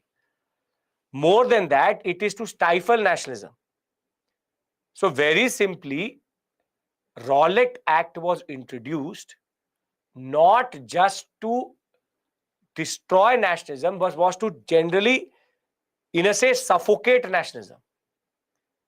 So please understand this point. Innocence need to remove this basic innocence which you have, that how does it? If you're asking me how does it destroy nationalism, then you don't understand how police power works. Then you don't understand how this is the British bedrock of destroying nationalism. So you will do protest against the British. What will the British do? Arrest everybody under Rowlatt Act. This protest, fundamental rights, remove from yourself. This is all 2023 democracy put into you. There is no democracy. There is no rule of law. This is British India. So if you are seeing this as this concept of I will protest against this act, you will be picked up under this act only. Rowlatt, do you understand that I can randomly, can the government of India today just barge into your house? You were sitting with your friend, and you randomly started to say that I don't like the government of India. So can in the night the government of India enter your house, pick you up, take you to no trial, put you into jail, not even produce you in front of a magistrate, and then jail you for 2 years for that? Preventive detention today is much different. This is not preventive detention. It is arrest. So please understand this point. Your democratic notions will not work here because there is no democracy. Can I now talk about Gandhi's response? They can shoot. Why not? They will kill you. British doesn't care. What will you do? The British don't care. Now, Rowlatt Act in its principle is a draconian law, is a law which takes a lot out of the basic rule of law. And now Gandhi had been sitting for a year. After succeeding in Ahmedabad, Gandhi was waiting for the right opportunity. Gandhi was waiting for the right opportunity for something which would impact everybody. Now, because Rowlatt Act, the provisions are in such a way that it impacts anybody, everybody in British India, Gandhi called it a Black Act and now wanted to actually introduce sweeping, what we call as nationalistic feeling, so that he can launch himself into the nationalist front. Basically, Champaran, Kheda, Ahmedabad worked, but the problem was that they were localized issues. Till this point, there was no issue which Gandhi could take up and get an all-India response. And the Rowlatt Act's introduction in 1919 itself was very significant in April because, very simply, now Gandhi can use the Rowlatt Act to bring everybody together. And that is what Gandhi does. Gandhi's launch to the nationalist front, to the national all India level, is basically based on the Rowlatt Satyagraha or the Rowlatt Act itself. As soon as the Rowlatt Act will be passed, Gandhi will use this act to thereafter push for the concept of an all India level movement. And that response is called the Rowlatt Satyagraha. I am again repeating myself. In 1915, there was an act called Defense of India Act. It had all the provisions of Rowlatt built into it, but it was not that harsh. However, in 1918, the British gave Sidney Rowlatt a question that should we extend the 1915 Act itself. He says yes, and therefore the Rowlatt Act is passed. The Rowlatt Act itself, thereafter, is based on preventive detention, arrest without trial for 2 years, no appeal, no form of argument, no lawyers, and you can be put in front of a special judge who can then put you into jail for n number of period without any appeal generally. No evidences previously allowed are allowed. It's a draconian law. And now Gandhi will choose it as a important moment to launch the Rowlatt Satyagraha. Are we clear? Because now I will then go into Rowlatt Satyagraha, Jallianwala Bagh. Okay. Now,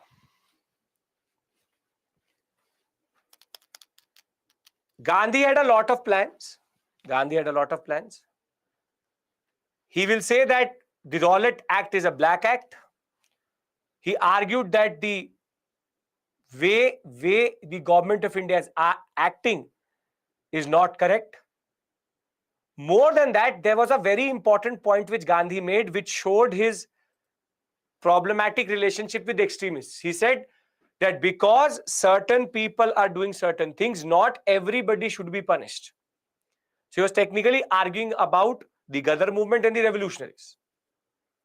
So what he will form in response to the Rowlatt Act is called the Satyagraha Sabha, Sarva Dharma Prathna Sabha. So very simply, he is now again giving it a religious understanding so that the British could not use it as a ground.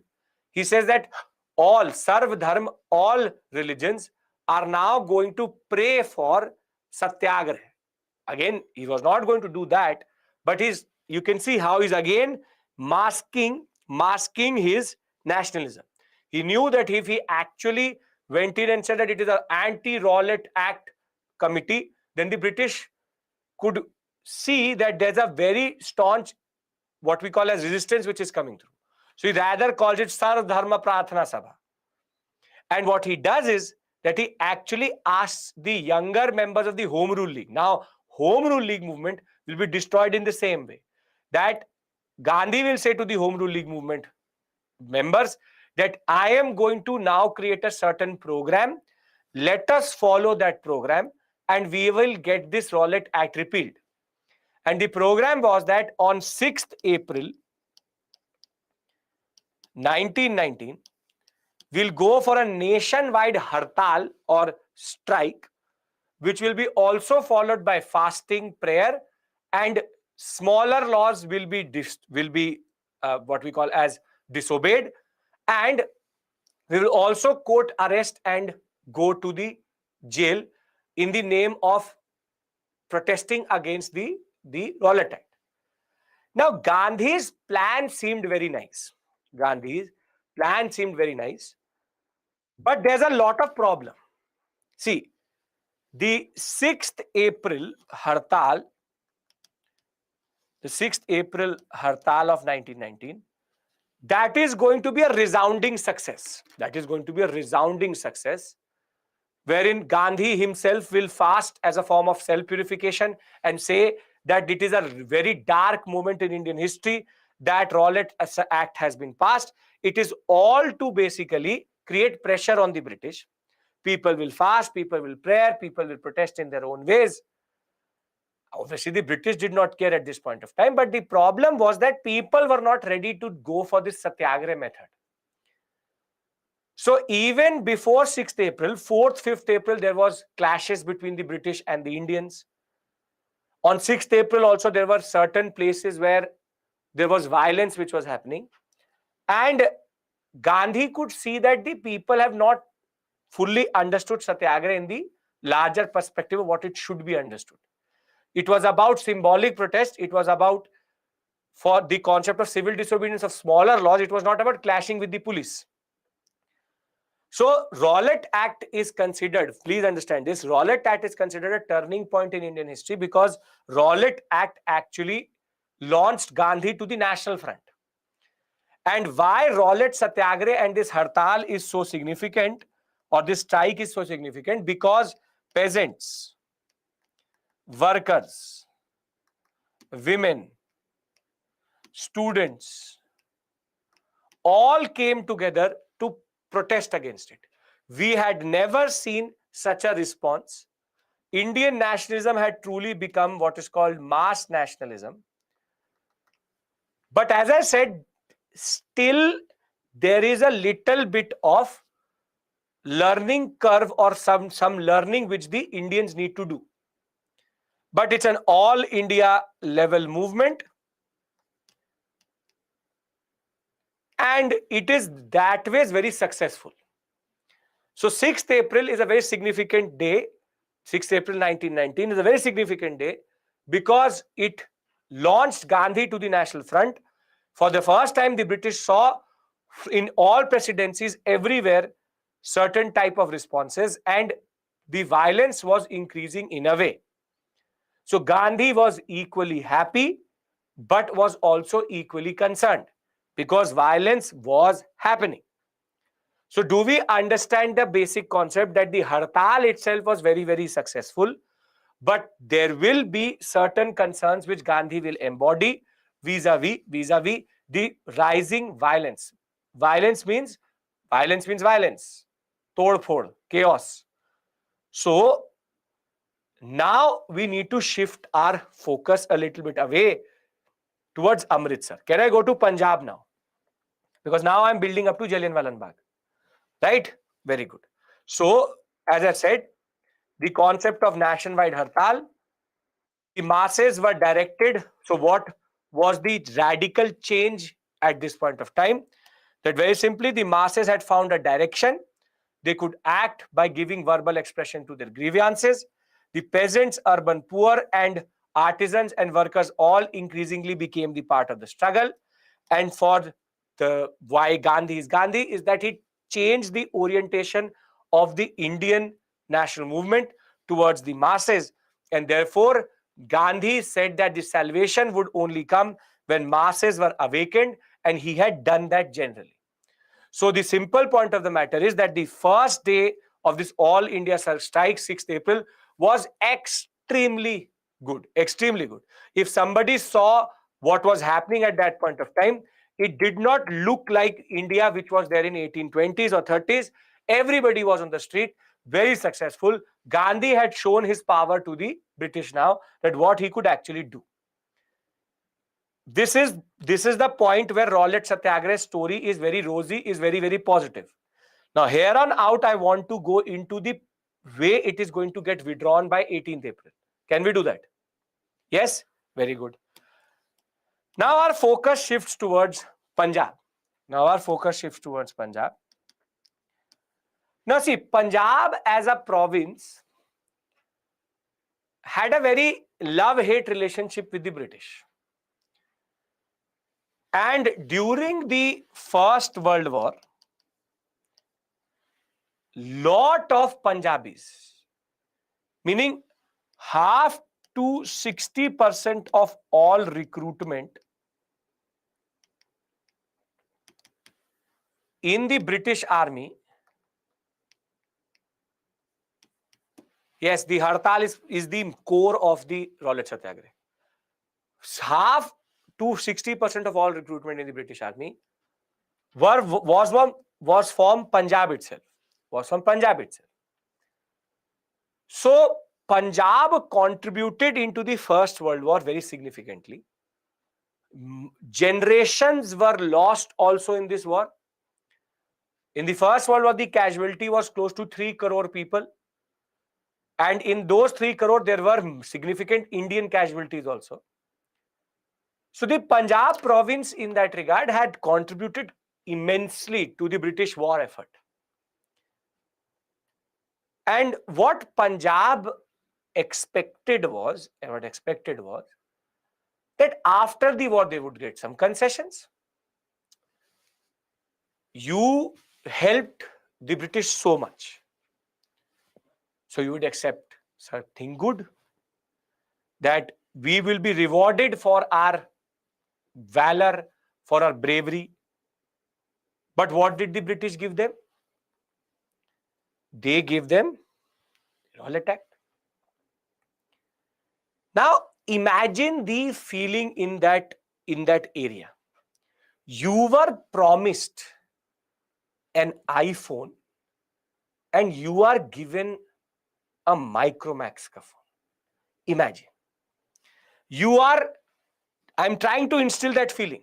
You are told by your mother that you will get Matar Paneer. And when you sit on the table, you see Karela. This is the level of betrayal which the Punjabis have at this point of time.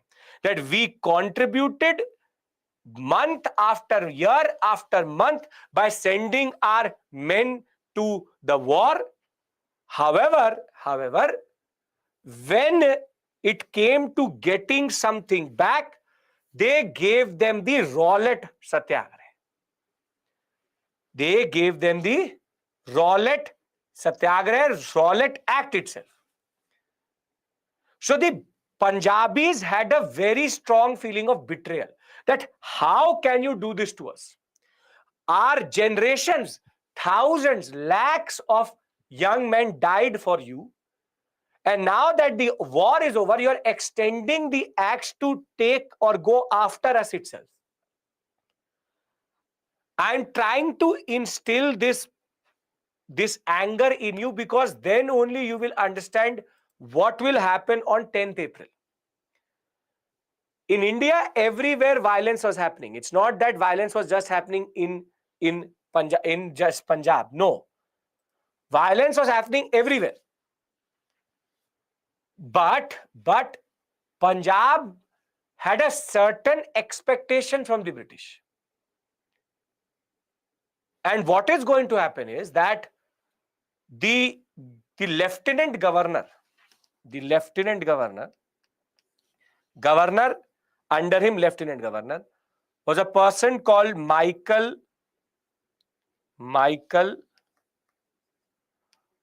O'Dwyer. Remember, his name is not Dyer, but O'Dwyer. Dyer is a military general. He is a governor. So the lieutenant governor of Punjab, Michael O'Dwyer, he is considered as it is very, very brutal. He used to ask the Air Force to shoot on the people so as to disperse them. That was the level of apathy. That was the level of indifference which O'Dwyer had towards Indians and generally Punjab. So Punjab has this feeling which you and me can never understand, but we can emulate, that they had contributed immensely to the First World War, but they did not get anything out of it. So on 9th April, two very important members of the INC and the Punjab leadership, Saifuddin Kichlew, Dr. Saifuddin Kichlew and Dr. Satyapal,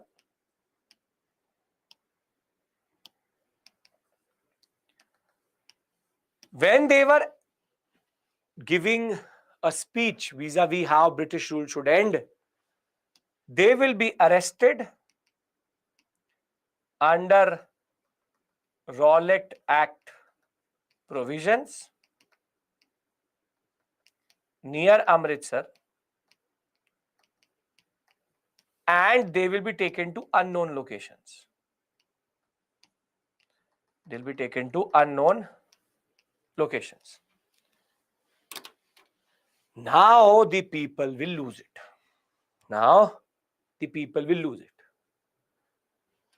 And now the tension starts to rise in Punjab, that first you did not give us a concession, then you have taken two very important leaders of the people to unknown locations, and the same act which was passed has been used to take them to unknown locations and generally arrest them and detain them. So what happens is that on 10th April, everybody is following me till this point, no issues? No issues till this point, come on.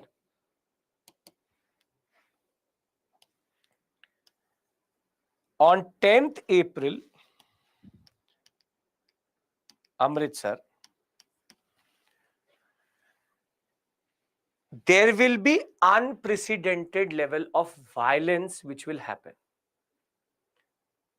Yes, they are INC members. There will be unprecedented level of violence. Unprecedented in the sense that the police and the people will clash. All the anger of the First World War is going to come out. European banks will be burnt. The European banks, the furniture will be taken out and made into a bonfire. 6 bank officials, Britishers, were thrown into the fire itself. Wherever a Britisher could be seen, he was beaten up. Close to 9 to 10 Europeans were dead. And there was a nun of the missionary, her name Marcella Sherwood. Marcella Sherwood, she was going on her cycle from the nunnery to the church. She will be picked up by the protesters, literally beaten up and left in front of the church. So the level of violence which was done on 10th April was unprecedented and never known in Indian history.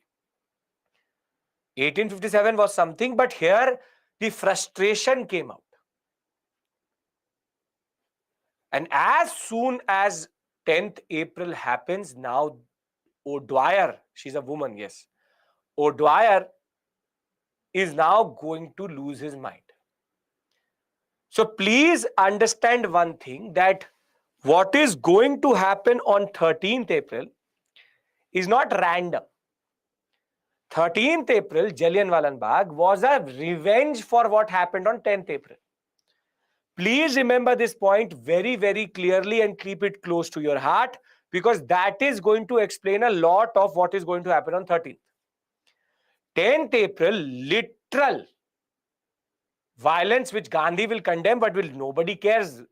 The simple point of the matter is Amritsar was burning, and it will burn at a level that no one really understood or had even predicted. So do we understand the reasons for Amritsar violence on 10th April? And very simply, the concept of the anger of the Punjabis coming out that day. We do? Very good. Now what O'Dwyer does. Now listen to me. What I'm telling you right now is not written in books, is not given in any book randomly. It's my own research after going through what is called the Hunter Commission. Hunter Commission is the report which was published after the Jallianwala Bagh and tells you what happened during this period. Now, a very significant thing happens on 11th April. And 11th April, O'Dwyer calls the general, technically a brigadier in that regard, Dyer. O'Dwyer is the lieutenant governor. Now, General Dyer is going to be called to Amritsar. And in official terms, it is called martial law will be proclaimed. Martial, you would have heard this concept. Martial law will be proclaimed. What is martial law? When the civil administration is taken over by military administration, it means that it is martial law. Very simply, an IAS officer when he is replaced by a captain or a general, it means that martial law has been proclaimed. However, this is the major myth about, biggest myth about Jallianwala Bagh. Martial law was actually not proclaimed on 12th or 11th. According to British procedural proceedings, or what is called British procedure, martial law should only be given or should only be proclaimed in writing. That you write it down, that, and even today the magistrate will say that as of right now I recuse my power and give it to the military general. Martial law has been proclaimed. But ironically, from 11th to 13th April, there was no martial law. But the British would claim that there was martial law. Martial law means when the military capture power from the civil administration. You have the district magistrate, police, all are gone, and you now have military rule in that regard. Now, in a way, military rule can justify a lot of actions. But what Dyer did, therefore, on 13th April was not legal. So now Dyer's main thing, what is defined martial law? Martial law is when military takes over civil administration. Civil administration means magistrate, district magistrate, IS officers are gone and military officials are there. Are we clear with regards to what is martial law? Yes? Okay. No, that Myanmar is a military coup that is capturing power with the government. This is done at district level.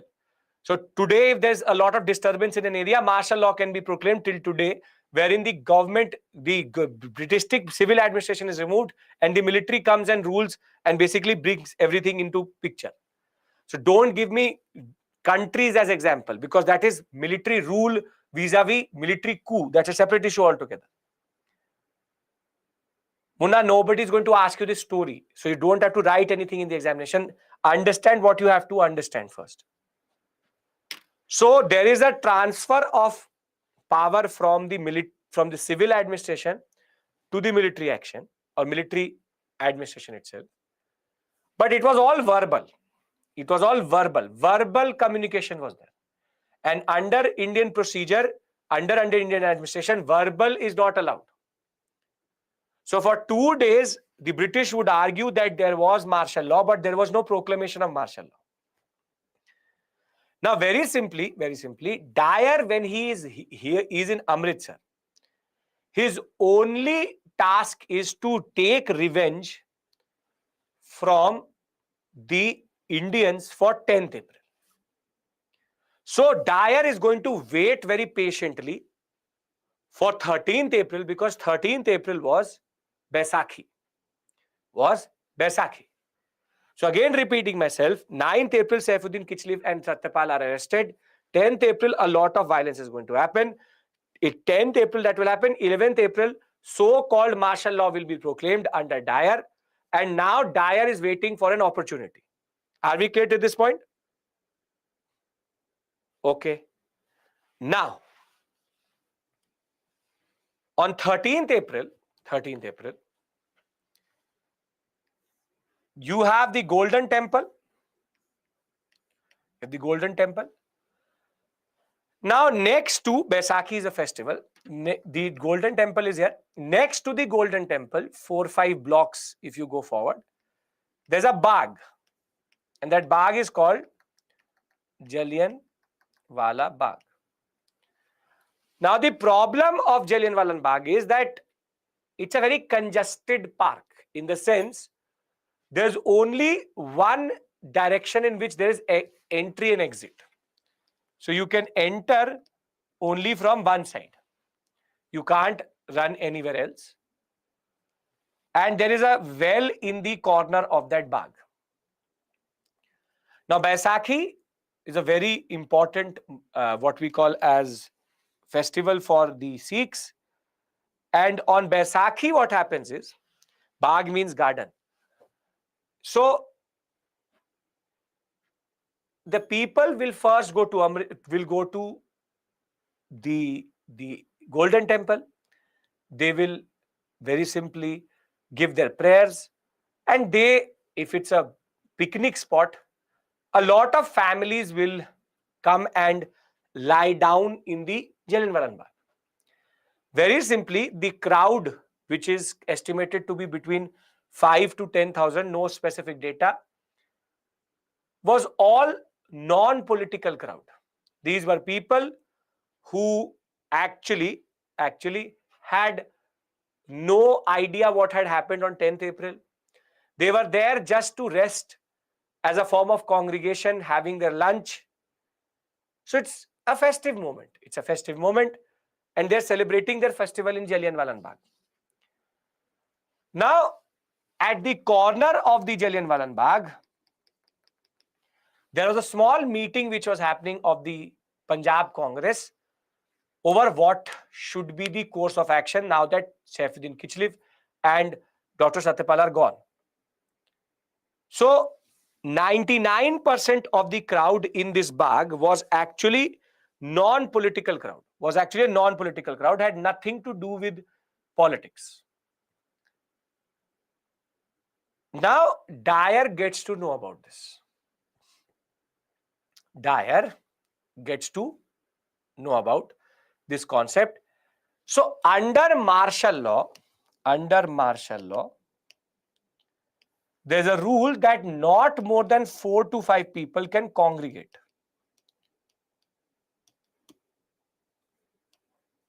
Cannot congregate, which is technically called curfew. If you would have heard it about quite a lot nowadays, it's called curfew. Under martial law, there is curfew that 4 to 5 people, not more than that, can congregate together.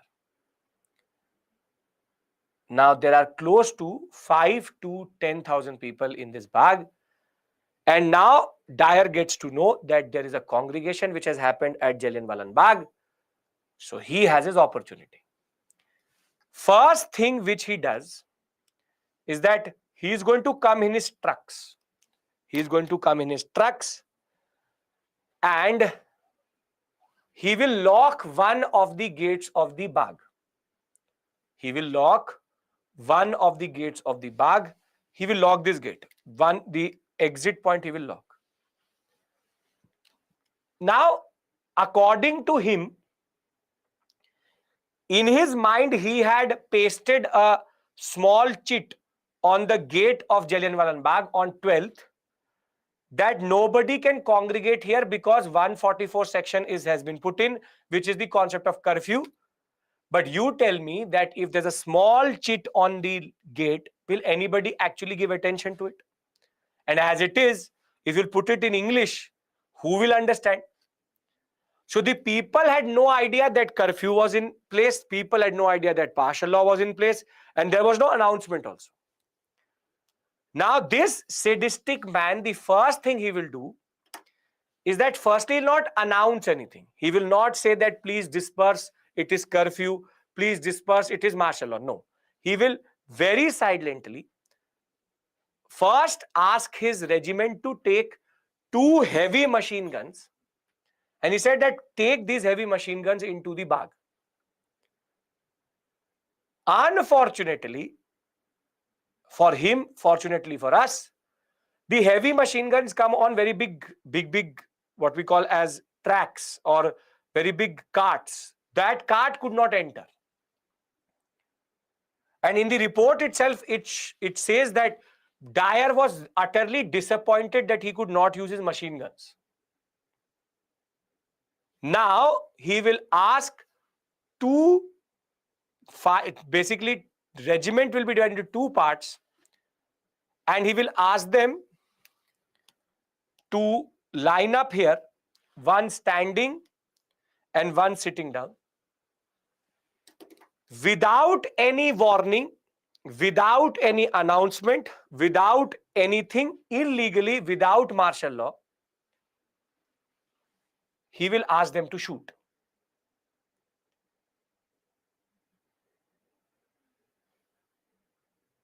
1,650 rounds. 1,650 rounds were fired by the men. Machine guns were not used. The people had no idea what was happening. Some of them, or most of them, threw themselves into the well, in which they drowned. The ones who were in the front died, and all the troops were Indian. That is the irony of this story. That an Indian was shooting an Indian on an order of a Britisher. This is why colonialism captures the mind. We don't have the exact estimate of how many people died. We don't have the exact estimation of how many people were injured. But the official report says that 1,650 rounds were fired for sure. There will be multiple deaths. While the British would say 200 to 300 people died, 1,500 injured, the Congress will form its own committee. It will argue that it is going to be 1,500 injured, 1,000 dead. But a rough estimate, if you go with it, was close to 3,000 to 4,000 people dead. The British had now shown their real color.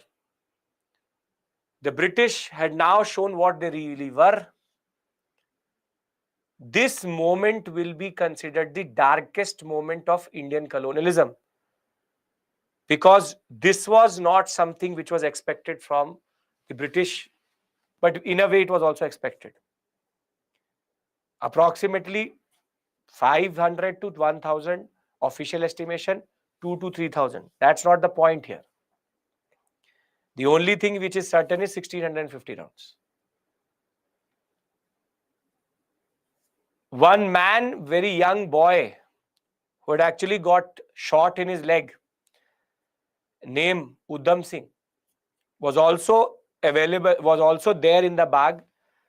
He will see his family die in this massacre, the Jallianwala Bagh massacre. And he will later take revenge for what happened by killing Michael O'Dwyer in London. Dyer died a natural death because of disease, but O'Dwyer was still alive, and Udham Singh is going to kill O'Dwyer. But what the real audacity of the British was that after this incident, it's not that the repression stopped. On 14th April, the place where Marcella Sherwood had actually been beaten up, Indians were asked to crawl on their bellies so as to show that they were sorry for that. Amritsar will see unprecedented level of violence. Punjab will start to burn. The British will literally make Punjabis pay for what had happened on 10th April. Further, Gandhi will be in shock. India will be in shock. Gandhi will withdraw the Rowlatt Satyagraha on 18th April itself. He will give up his title, Kaisar-e-Hind, which was given to him. Rabindranath Tagore will give up back his titles, his knighthood.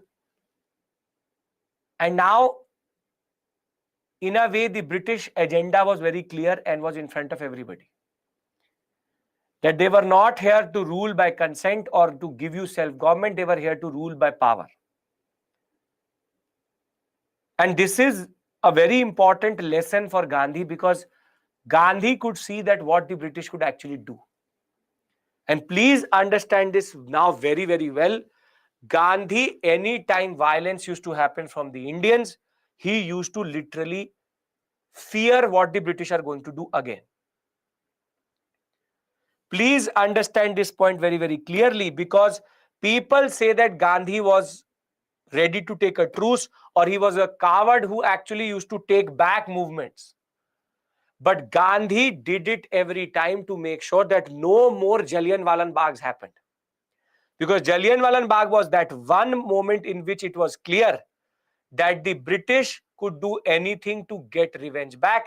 And we can agree, I think, that violence was not the way India was ever going to get independence. That Gandhi understood that. If we fire one round, they will fire 50 rounds. So, if you have ever been told that these are moments of weakness for Gandhi, it is not a moment of weakness. It is a moment of strategic retreat, because he knew that British could had the ammunition and had the power to kill each and every Indian. So Jallianwala Bagh is that moment in which British agenda was very clear.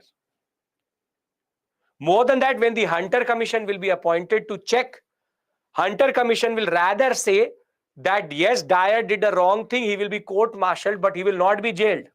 He will be acquitted because he was acting in his own power. Within the Hunter Commission, there are basically two reports, because there were 3 Indians and 5 Britishers in that committee. The 3 Indians actually give you the real picture of what happened. The 5 will acquit Dyer. In Britain, the House of Lords, people will raise money so as to support Dyer, because Dyer had lost his job.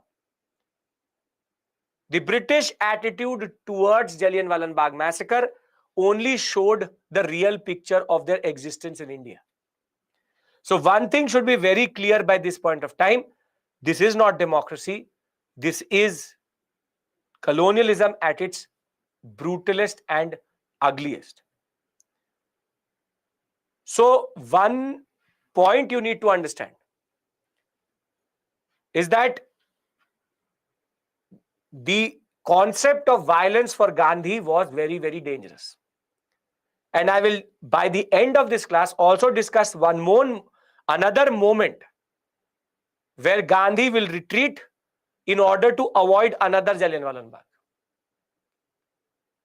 So are we clear with regards to the story of how Jallianwala Bagh happened? How is it linked to 10th April? How is it linked to the Punjab wrongs, the Punjab anger, and the British response to it? Yes. Remember one thing, they will retrospectively put in the martial law. So no explanation is actually justifiable. And the British still have the audacity to not apologize for this incident till today. Till today, there has been no formal apology from the British that yes, we did wrong at Jallianwala Bagh. While Trudeau was quick to say that Komagata Maro was something where the Canadian authorities did wrong, the British till today will not agree that Jallianwala Bagh was their fault. So this is the story. It's a story. And don't think that Rishi Sunak is going to change anything. Okay. Now, before 6th, now I'm just going to bring this story till the point we need transition to non-cooperation. I hope you understand the importance of Rowlatt, understand generally the concept of Jallianwala Bagh, withdrawal on 18th April 1919. So on 6th April itself, mass-scale resistance drew up, and you have large-scale violence also, anti-British demonstrations in Calcutta, Bombay, and Delhi. However, in Punjab, the situation became even more explosive due to wartime repression, forcible recruitment, ravages of diseases. So the army was called upon to put in martial law there generally. Lieutenant Governor of Punjab, Sir Michael O'Dwyer, does not deserve this, sir. Michael O'Dwyer is said to have even used aircraft strafing against violent protesters. Strafing means that an aircraft fires from the air on the people to disperse them. Thereafter, Amritsar was one of the most affected by violence. In the beginning, there was no violence generally. Indians shut down their shops, normal trade, and every street was closed generally for the betrayal of the British. On 9th April, nationalist leaders Saifuddin Kichlev and Dr. Satyapal were arrested, and the Britishers will use the Rowlatt Act to remove them from the picture itself. This caused resentment amongst the Indian protesters who had come out on 10th April to show their solidarity with their leaders. This soon turned very violent, and the police resorted to firing on the protesters itself. Tensions ran high. Close to 5 Englishmen were reportedly killed. Marcella Sherwood, an English missionary, was going on a bicycle and she will be beaten up. Troops were sent immediately to quench the disturbances. General Dyer was a senior British officer who had come to restore law and order in Amritsar via the martial law itself. By then, the city had already turned into calm and the protesters had become more or less very peaceful. Dyer, however, issued a proclamation on 13th April, Baisakhi Day, forbidding people from leaving the city without a pass and from organizing demonstrations, assembling in group more than 3. Thereafter, on Baisakhi Day, a large crowd of people, mostly from neighboring villages, unaware of the prohibiting orders, gathered in Jallianwala Bagh, a popular place of public events in the Baisakhi festival. Local leaders had called for a protest at this venue. Close to 20,000 people were there, but most of them non-political. Meanwhile, the meeting had gone very, very peaceful. 2 resolutions were also passed in the corner against the Rowlatt Act and condemning the April 10th violence itself. Dyer arrived at the scene with his men. The troops will surround this Bagh and he will block all exit points and open fire on an unarmed crowd. No warning was issued, no instructions were given. An unarmed gathering of men, women was fired upon, which they tried to flee, but they could not because the exit was closed. According to British estimates, 379 were identified dead, 1,100 were wounded. According to the INC, 1,500 were injured, 1,000 were killed. But one thing is very clear, that 1,650 rounds were fired, and this showed the uncivilized brutality of the British. Martial law was then proclaimed in Punjab. Public flogging, means torture and humiliation, was perpetuated. Indians were forced to crawl on their bellies down the road where Marcella Sherwood had been assaulted. The entire nation was stunned. Rabindranath Tagore gave up his knighthood. Gandhi gave up his title of Kaisar-e-Hind, and therefore on 18th April he will, in shock, withdraw the movement itself. The British will do this drama called the Hunter Commission. Montagu is going to order an investigation. Hunter was the chairman with 3 Indian members also. They all condemned the actions of Dyer, but the commission was just an eyewash. In the House of Lords, Dyer's action was justified. People were even giving money to the Morning Post, a newspaper, to help Dyer survive his lost job. And one of the famous contributors to that fund was Rudyard Kipling. Hunter Commission did not impose any penal or disciplinary action, but he was just asked to leave his job. He was fired from his job. The Congress will then appoint their own committee under, remember this please, Motilal Nehru, C.R. Das, Abbas Taibji, M.R. Jaikar and Gandhi. They will go to this incident. They will criticize Dyer's action as inhumane, and they will also say there was no justification for introduction of martial law in Punjab. And therefore, the only way we will get justice is in 1940, when at the Carlton Hall in London, Udham Singh, who had witnessed these events first-handed, was wounded, will kill O'Dwyer, the lieutenant governor. Dyer had already died in 1927. Udham Singh bore the name Ram Mohan Singh Azad, which I will discuss with you, because communism was at the topmost point at this point of time. At 31st July 1940, Udham Singh will be martyred, and in 52 he will be given a very important title, Shaheed Udham Singh, and we honor him today as the only person who actually got justice for this event. Done, everybody? Dyer, he had, I think, TB. TB he had. He should have had cancer, but he had TB, unfortunately. Okay. Are we clear with regards to Rowlatt Satyagraha? Yes? Okay. Jinnah is not in the picture here. Don't give Jinnah so much importance. Dyer and O'Dwyer are different. Dyer spelling is this. O'Dwyer is this. He is the general, he is the lieutenant governor. Right. Okay. Perfect. So, we now move, Chelmsford is the viceroy. Now move to the non-cooperation movement. This is the last discussion we have. The non-cooperation movement is much more simpler and straightforward. So if I have your permission, I would like to give you the larger picture of non-cooperation, and then we can go into the PPT. Can we do that? The same way we did for Satyagraha, for Rowlatt Satyagraha. This is, I hope that this is working for you. This is going to be the standard concept.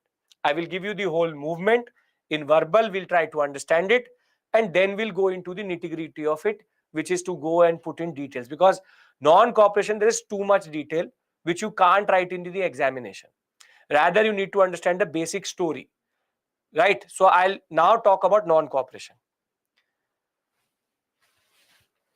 So when we talk about non-cooperation is the second timeline, if you remember. We have finally completed the first timeline, which is to reach till 18th April. Our story, if you remember, started here, and we have now completed the above timeline, Rowlatt Satyagraha. We now need to go into the lower timeline, which is the NCM timeline, this one. So let's try to add the basic details into this basic timeline. Okay. Now the First World War is over. First World War is over. The First World War ends with the British, the French, the Russians, and the Americans winning over Germany, Austria, and the Ottomans. Ottomans basically are modern day Turkey. Modern day Turkey. Now, the war ends in 1918. So in 1919, there's a treaty which is signed, which is considered the worst treaty of the world, which is called the Treaty of Versailles. And this is only signed between Germany, Austria, and the victors. And we'll talk about the Treaty of Versailles when we'll talk about the world history.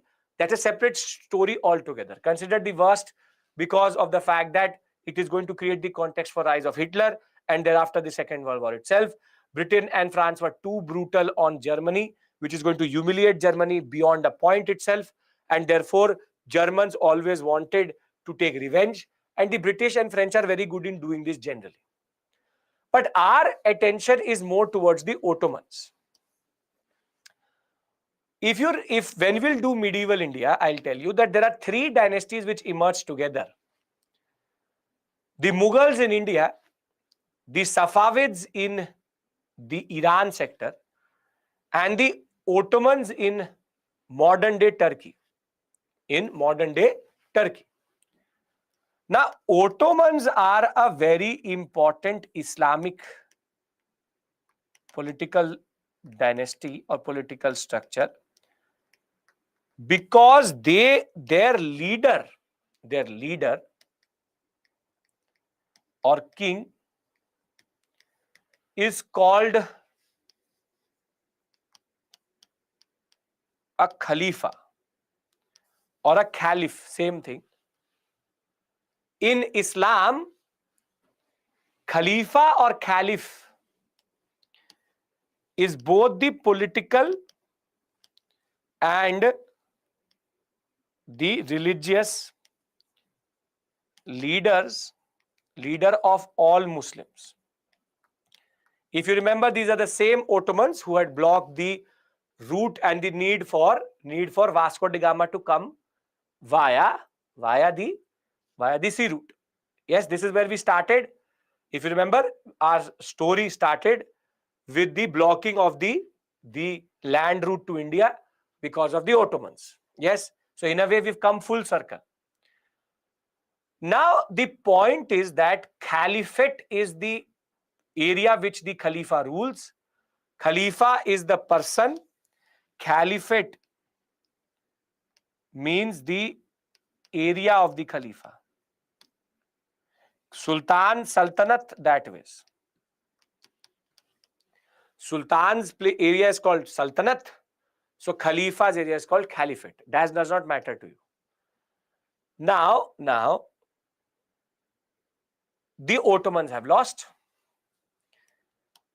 Now the British are involved. And the British want to humiliate the Khalifa.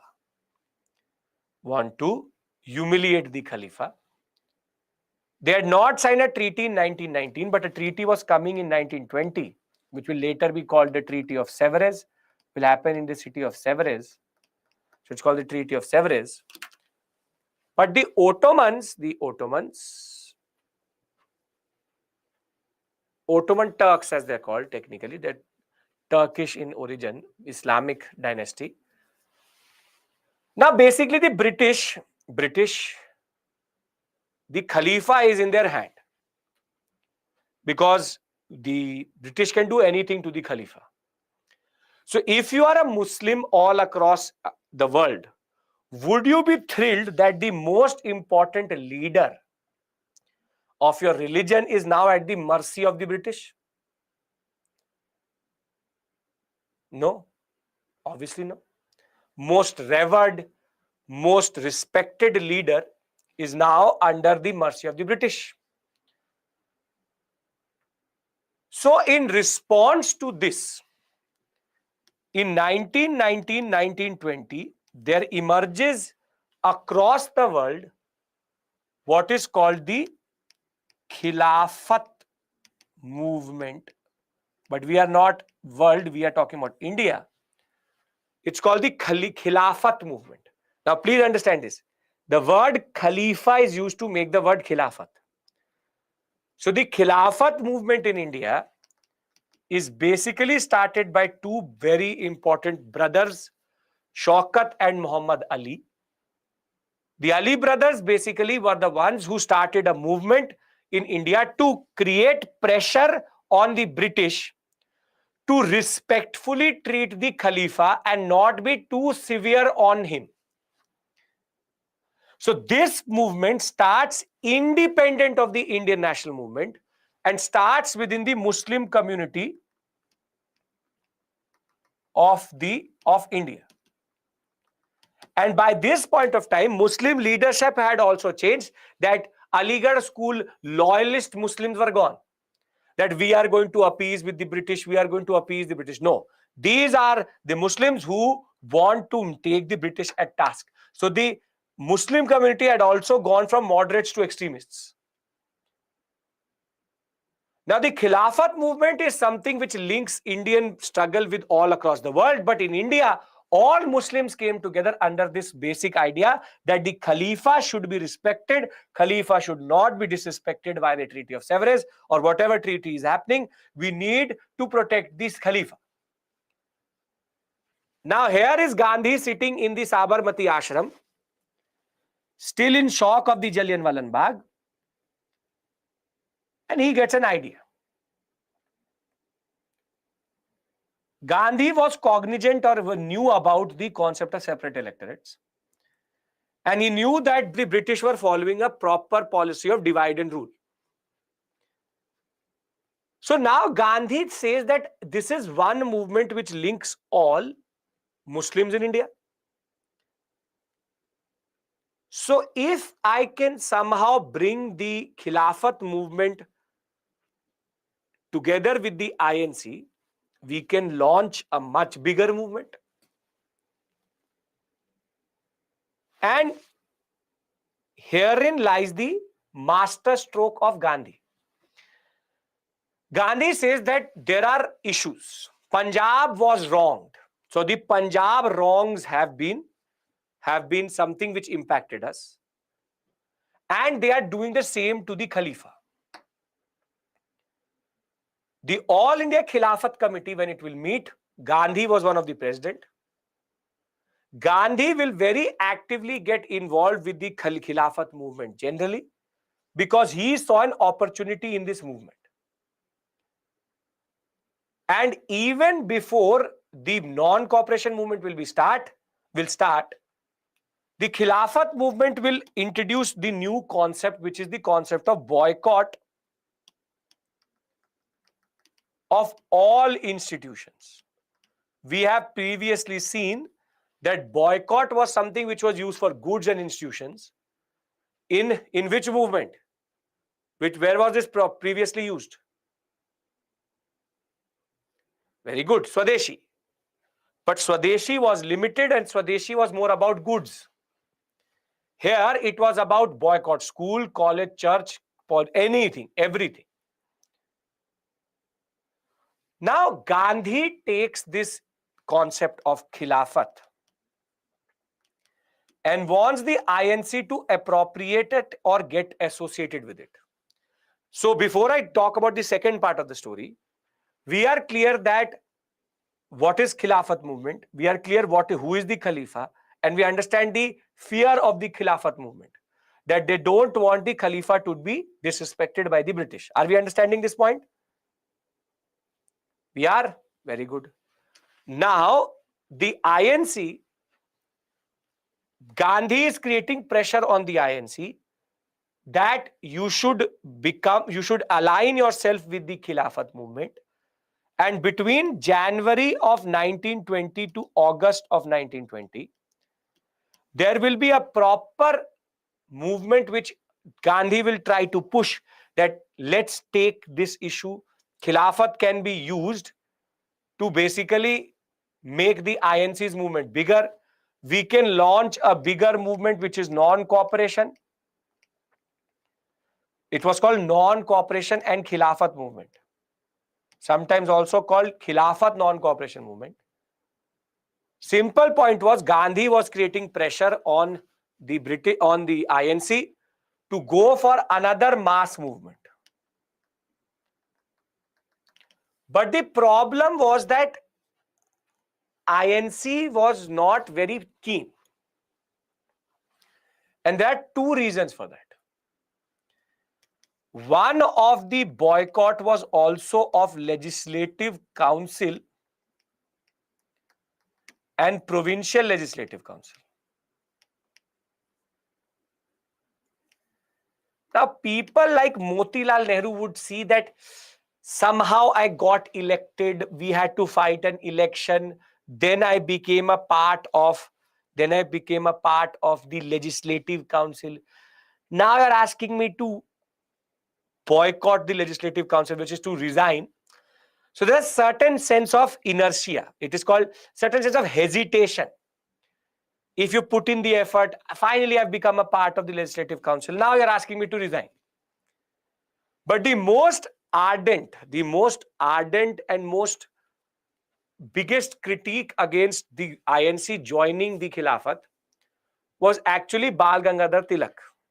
Bal Gangadhar Tilak. Tilak was very clear. Tilak said that INC should not appropriate or should not get aligned with Khilafat because Khilafat is a proper religious movement. It is a religious issue and the INC is not a religious body.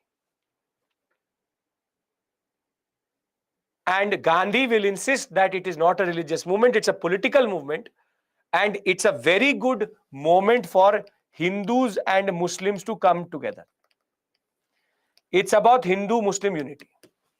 Gandhi sees an opportunity to reduce the communalism in India. He tries to bring in the two biggest communities together. He knew that only when Hindus and Muslims come together, then only British can be removed. So for him, it was a moment of unity. Now, till Tilak will be alive, Khilafat will not actually be ever taken by the INC. However, it is historical coincidence that on 31st August 1920, Bal Gangadhar Tilak will take his last breath with a natural death. Natural death was there, nothing malified or anything. And on 31st August 1920, he will die. And as soon as he will die, in September of 1920, a special session will be kept at Calcutta, in which the INC will informally say that yes, we appropriate the Khilafat issue, Hindu-Muslim unity should go forward, and the Khilafat program and the non-cooperation program has been adopted. And then in December of 1920, at the Nagpur session, which was the proper session, the non-cooperation movement was launched. The non-cooperation movement was launched. Nagpur session is equally important because the INC also changed itself, wherein certain changes were brought in. Now the INC acted like an all India body all year long because they created a three-tiered structure. The Congress Working Committee at the center, which will then coordinate with the provincial committees, and at the lowest level, the ward committees, so as to create a basic, what we call as sense of everybody coming together and Congress becoming more organized. More than that, they will also reduce their membership fee, which used to be ₹1, ₹1, but it was reduced to 10 annas, which was ₹1 was very expensive that way. And NCM will be launched. So non-cooperation movement only went ahead once Tilak was dead. Now, NCM, the basic features are not very different from Swadeshi in a way. Because if you look at the non-cooperation program, I'll show it to you. The non-cooperation program is very similar to what we've previously seen, which is boycott of government schools and colleges, boycott of law courts and justice through panchayats. This was where Motilal Nehru was not very happy. C.R. Das was not very happy. Further, boycott of foreign cloth, khadi, and renunciation of government honors and titles. And what Gandhi argued was that if we are going to do this program, the next stage is going to be civil disobedience. And we'll go for another movement where no rent campaign, government service, everything will be paid. Everything will be, we will go for another new movement itself. So basically, the non-cooperation movement as of right now, very simply, is using two very important concepts. First is that it is using the Lucknow Pact, under which Jinnah was ready to cooperate with the Congress. The Muslim League and the Congress are together. Second, it is using the Khilafat movement to bring in Hindus and Muslims together. And third, it is using the boycott program to go for a national movement itself. Are we clear with regards to what is non-cooperation? Because I'll add the details later. What matters to me is how it will end, because it's a very important moment. Are we clear with regards to this? Basic idea is there. Non-cooperation, Khilafat issue, and thereafter the concept of how, very simply, non-cooperation movement works. But now what happens is that in 1920 they launch it. 1921 came, but Swaraj did not come. 1921 end came. Again, the British were not budging in. More than that, the Treaty of Sevres had already taken a lot of things away from the Khalifa. So the Khilafat issue did not do anything also. So in a way, the non-cooperation movement was not working. Though there was a lot of Hindu-Muslim unity, very beautiful expressions of Hindu-Muslim unity. But by 1922, people were becoming restless. People were becoming restless. You started Rowlatt, Jallianwala Bagh ended it. Now for 2 years, we have been fighting, boycotting. Now what? This is called overheating of a movement. Overheating of a movement. The movement now started to overheat. So people were now starting to lose patience. So what is going to happen is that in a very small town in UP, United Provinces, there was a place called Chauri Chaura, not Chori Chori, not Chori Chori, Chauri Chaura. Chauri Chaura. At Chauri Chaura, what happens is that there are close to 26 policemen who were managing a protest. And there were people protesting against the British generally. And the police will fire on the people to disperse them. One person will be killed, and now the frustration of the NCM not working is going to come out. And what will happen is that the people will start to run after the police. The police will go and retreat back to their police station. The people will very simply lock the gate, put petrol, and burn the police station. This is called the Chauri Chaura incident, where 22 to 26 policemen were burnt alive by a protesting crowd. Now Gandhi will get to know about Chauri Chaura, and he will, as it is, he will get to know about Chauri Chaura. He will stop the movement. As it is, Gandhi was looking for non-cooperation. He was looking for a truce. Non-cooperation wasn't working. But as soon as Chauri Chaura will happen, Gandhi will stop the movement. He will withdraw the non-cooperation movement. Now you tell me, why did he do it? He did it because now Gandhi knew that if I don't withdraw the movement itself, the second Jallianwala Bagh is going to happen in Chauri Chaura. So he wanted to avoid another Jallianwala Bagh, and everybody will be in shock. Nehru will say that Gandhi's lost his mind. Subhash Chandra Bose will say that why are we stopping the whole movement because some farmers, some peasants got into a clash. People will be in shock. People will be disillusioned. People will say, what is the point of this movement when every time it goes to a certain level, you withdraw it? But Gandhi was very clear. I can't let this movement go forward, because if the British will retaliate, they will retaliate with even more death.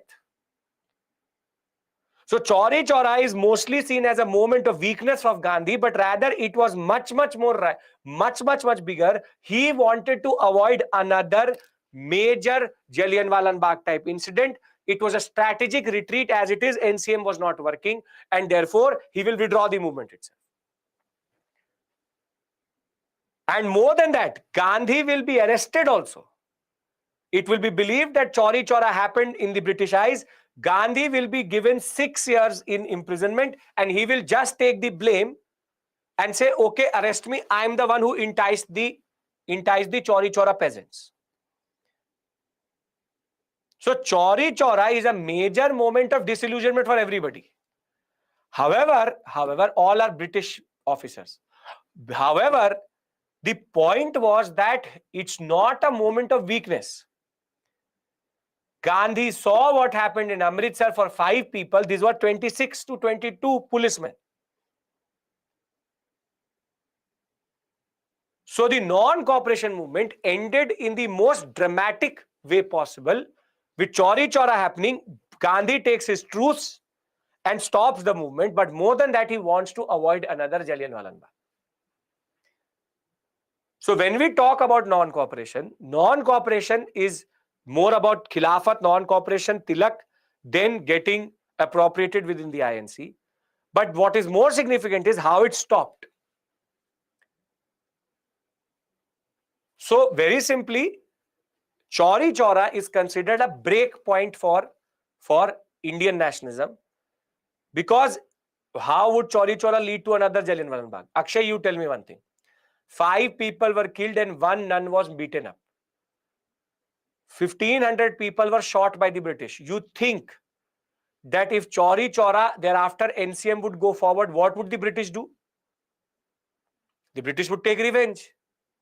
So they would again take revenge in the most ruthless fashion possible. People were ready to see, people allowed Gandhi to get arrested because people for one moment stopped believing in Gandhi. They said, this, he's lost his mind. Let him go to jail. In that moment, non-cooperation after, and why was non-cooperation not working? Kiru, you tell me. In 1922, were the British in a mood to give up India? This movement was never going to go anywhere. As it is, the Khilafat issue is going to very simply fizz out by 1922. Because Turkey is going to become a secular state, Khalifa will be abolished by them only. Simple point is, by 1922, Khilafat issue was also wavering.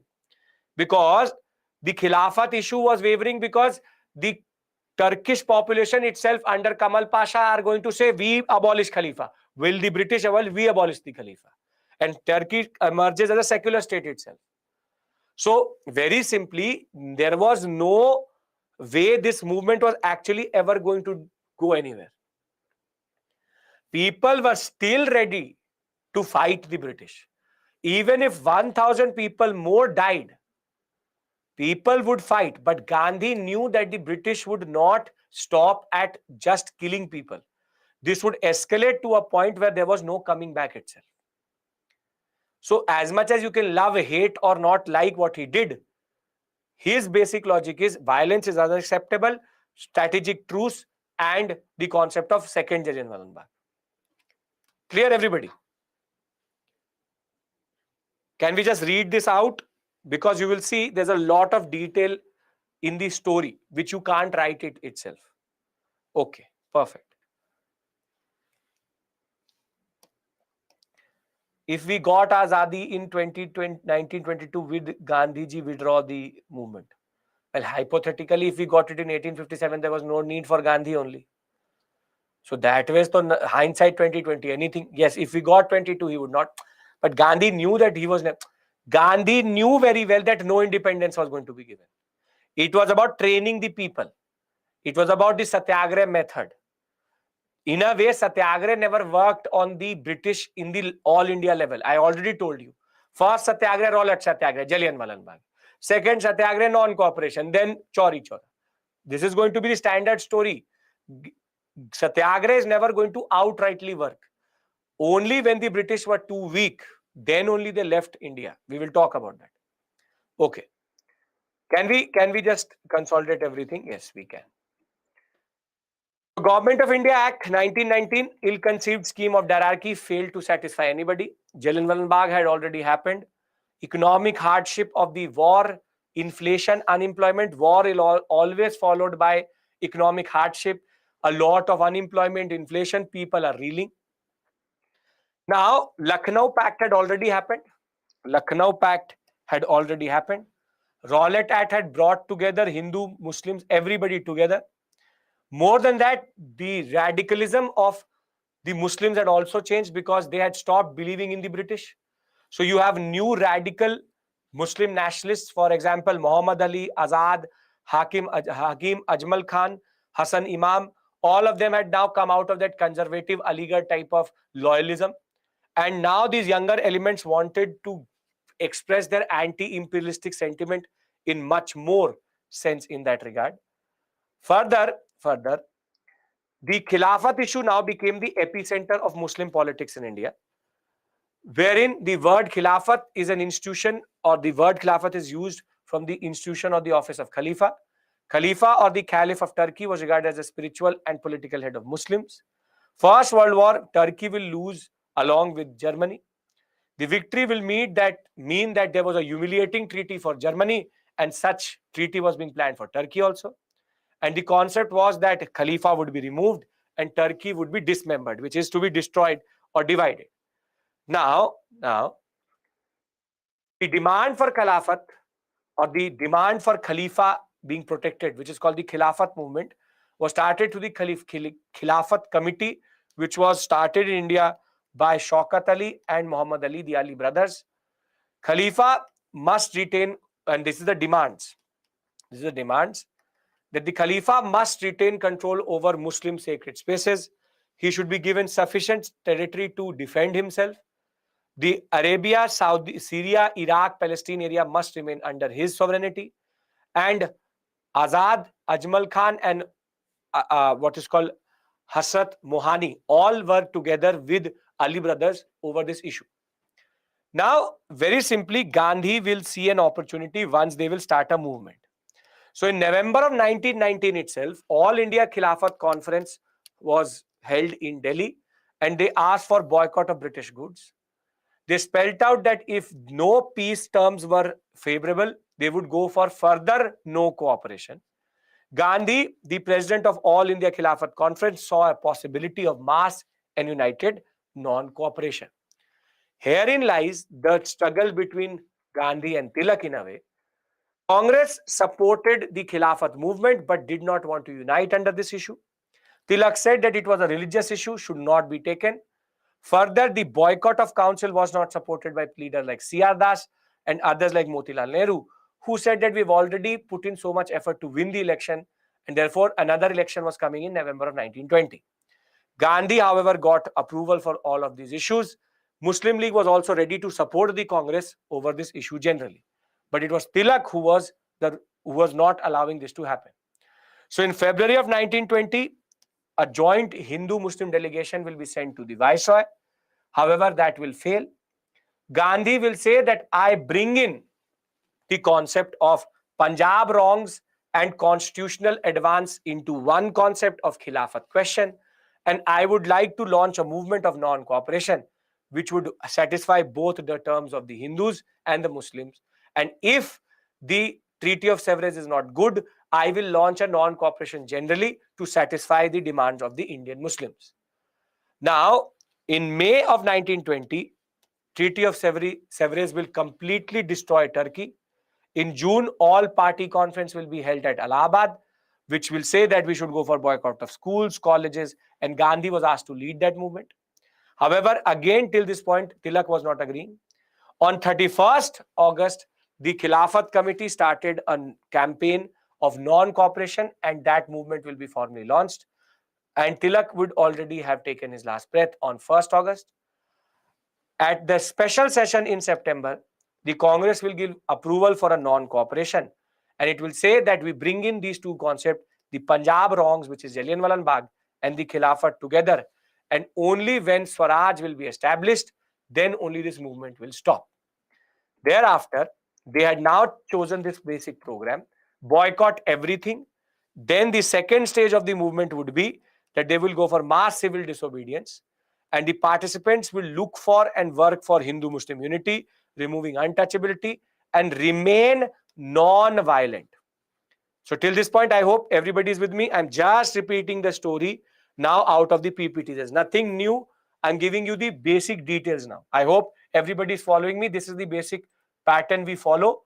Basic story, then the PPT itself. Okay, great. Now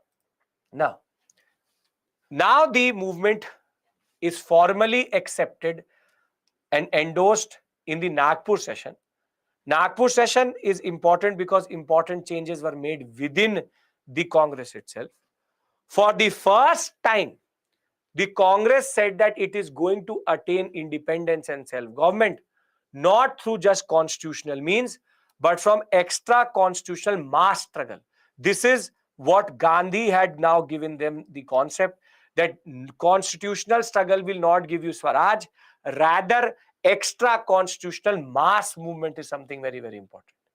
Thereafter, they also changed their structure. The Congress Working Committee, the Provincial Working Committee, the ward committees are going to now allow entry fees of only 4 annas. And the Khilafat issue and the Punjab wrongs all are brought in together.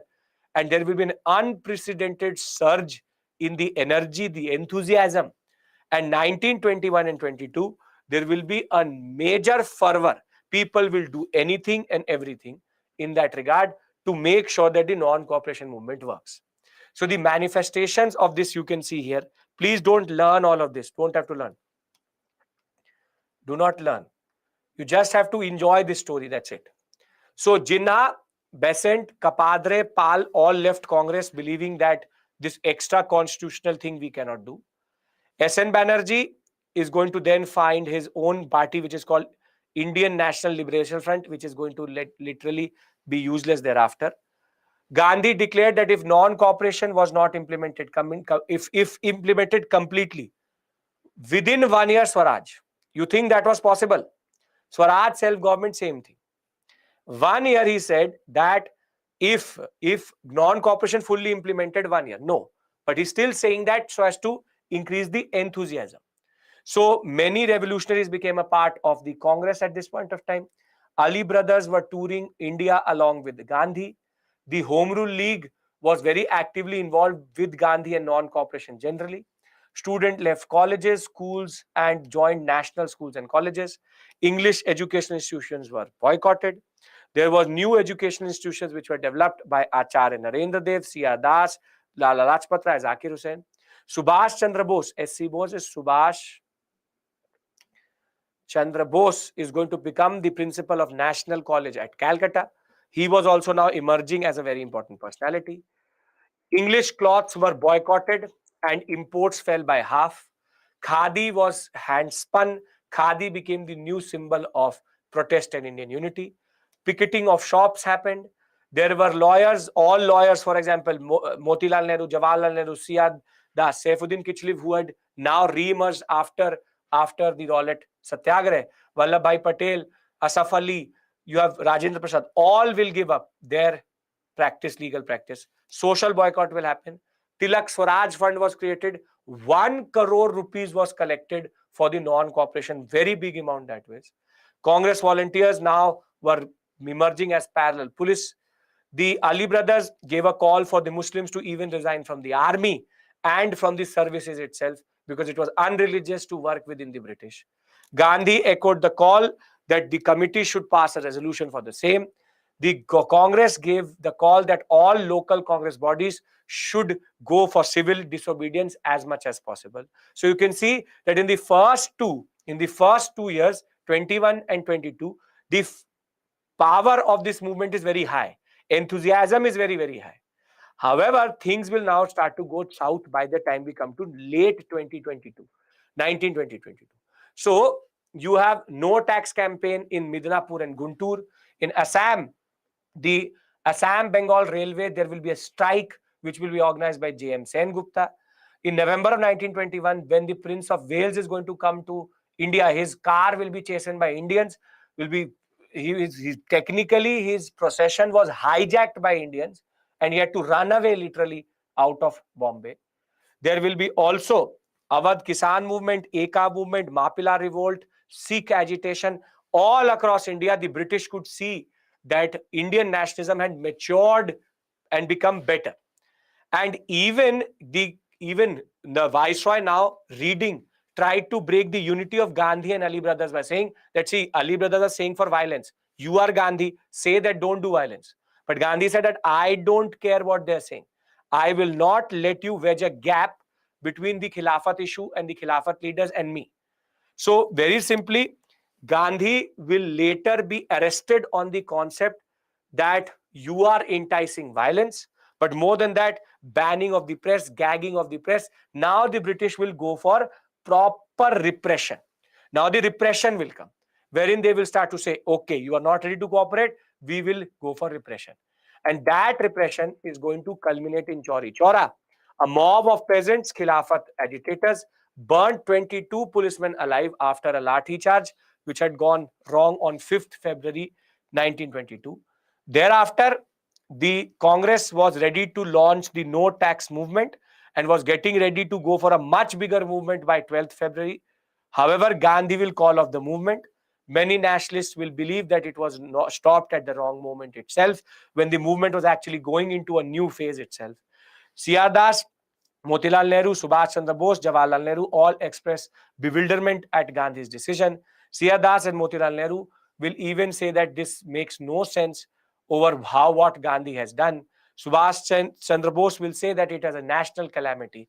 Jawaharlal Nehru will say that it should not be suspended over just poor peasants misbehaving. Simple point of the matter was non-cooperation was now taken back and our second mass movement was over. Now, tell me one thing. After going through all of this, can you write all of this in 250 words? R. Prasad is Rajendra Prasad. So, do you actually get the point that why I don't give heed to this story? Understand one thing. The whole story cannot be written in 250 words. That is why I give you a basic gist and then add the details. 250 words, if you start to write Rajendra Prasad did this, Nehru did this. If you're still believing, you can try to write it. Give me all of this from this point. This in 250 words. Not possible itself. Along with the Rowlatt, the non-cooperation program, it's not possible. Please understand this point. I'm not asking you, I'm telling you this. It's actually not possible.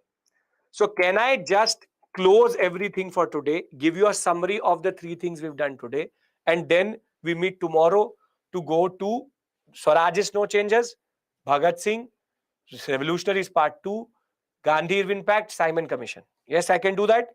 Everybody's followed me till this point, no issues? Okay. Yes, Ilma, that is the basic point. Course and stories are never asked in UPSC because they cannot be written in such less words. Rather, it is always the details which matter. It is the concepts which matter. Okay. So we started our class with the August Declaration. We started our class with the August Declaration, where we tried to understand the concept of how Montagu said that sedition is not equal to Swaraj. I will give you a question, Ranjan. You will see how you will write it.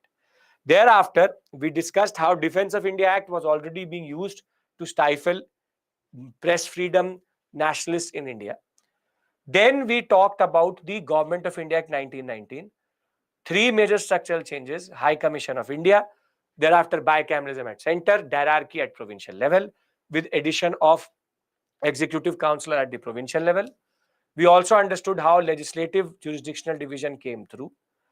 Thereafter, the Rowlatt Act was an extension of the Defense of India regulations, and how the Rowlatt Act created the first instance in which Gandhi could come to a nationalist level, to the national level, and launch a movement which was truly mass movement.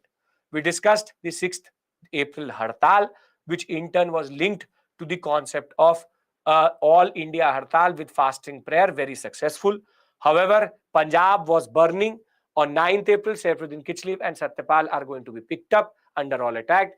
10th, there will be unprecedented violence. 13th, there will be retaliation from Dyer in the form of Jallianwala Bagh incident. 18th April, they will take it back. On the other hand, the 1919 year is going to be topped up with the Second World War ending in 1918, and thereafter the Khilafat issue brewing up by November of 1919, wherein the Khalifa should not be disrespected by the British. The Khilafat issue was seen as an opportunity by Gandhi to launch back-to-back movements, and therefore he will try to unite the INC under the concept of Khilafat, and the boycott program will be introduced.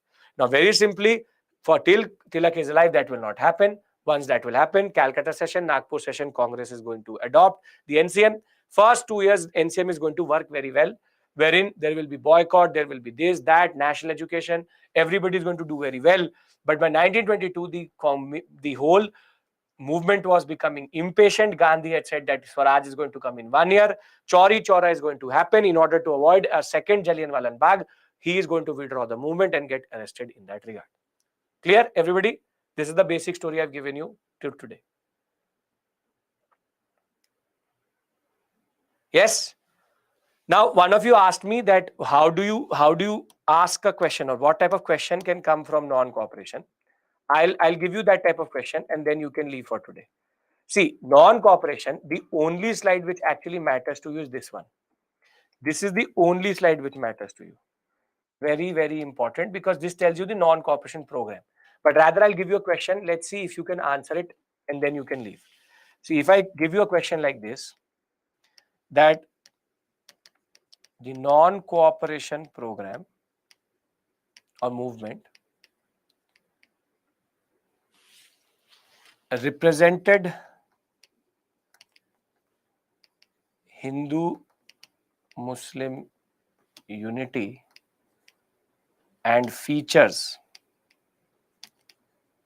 previously not seen in Indian nationalism. Discuss. Can you answer this question in 150 words or 250 words? Jyoti, for you, it's joining in the 16th class. So I hope you can just go through it again and it will make sense. You would have to go through the videos again. So will you be able to tell them how Hindu-Muslim unity was very, very important? How previously we had not seen such a mass level of movement everywhere in India? 250 words, 150 words, whatever be the words you want. Are you getting the way they're asking the question? Though non-cooperation has not been asked till this point. I'll show you the questions tomorrow. Questions are not coming on movements and their courses. It's coming on their impact and implication. So you have to talk about boycott. You have to talk about boycott of legislative councils, not done previously. The way Hindu Muslims were together. Everywhere you can talk about. Intro and conclusion, very simply, is going to be that Rowlatt Satyagraha has happened, Punjab wrongs, and conclusion by saying that it was an unprecedented movement in that regard. You want a question from Rowlatt Satyagraha? I'll give you Rowlatt also. The Rowlatt Act became the stepping stone for Gandhi's entry into nationalistic politics. Discuss. Now, are you getting what type of question I'm making? I'm not asking you how did it happen. I'm asking you the implication of that movement. That is the way the question is asked, actually. It's a first all India level movement. Gandhi used it, came to the forefront, mass nationalism. 150 words is not a lot vis-a-vis writing that. Done. Everybody, come on. For anybody who's, this was the first class, I hope with no 16 classes missed, I hope it made sense a little bit at least. And the SME will be happy to guide you how to cover everything which has already been taught. Yes? Can we agree? Can we break for today then? Jyoti, come on. Perfect. Thank you. I'll see you tomorrow, same time. For anybody who's new, we start at 6 p.m. Rather at 6 a.m. So please don't be late. I'll see you tomorrow. Thank you so much. Have a very productive day. Thank you. Take care. Bye-bye.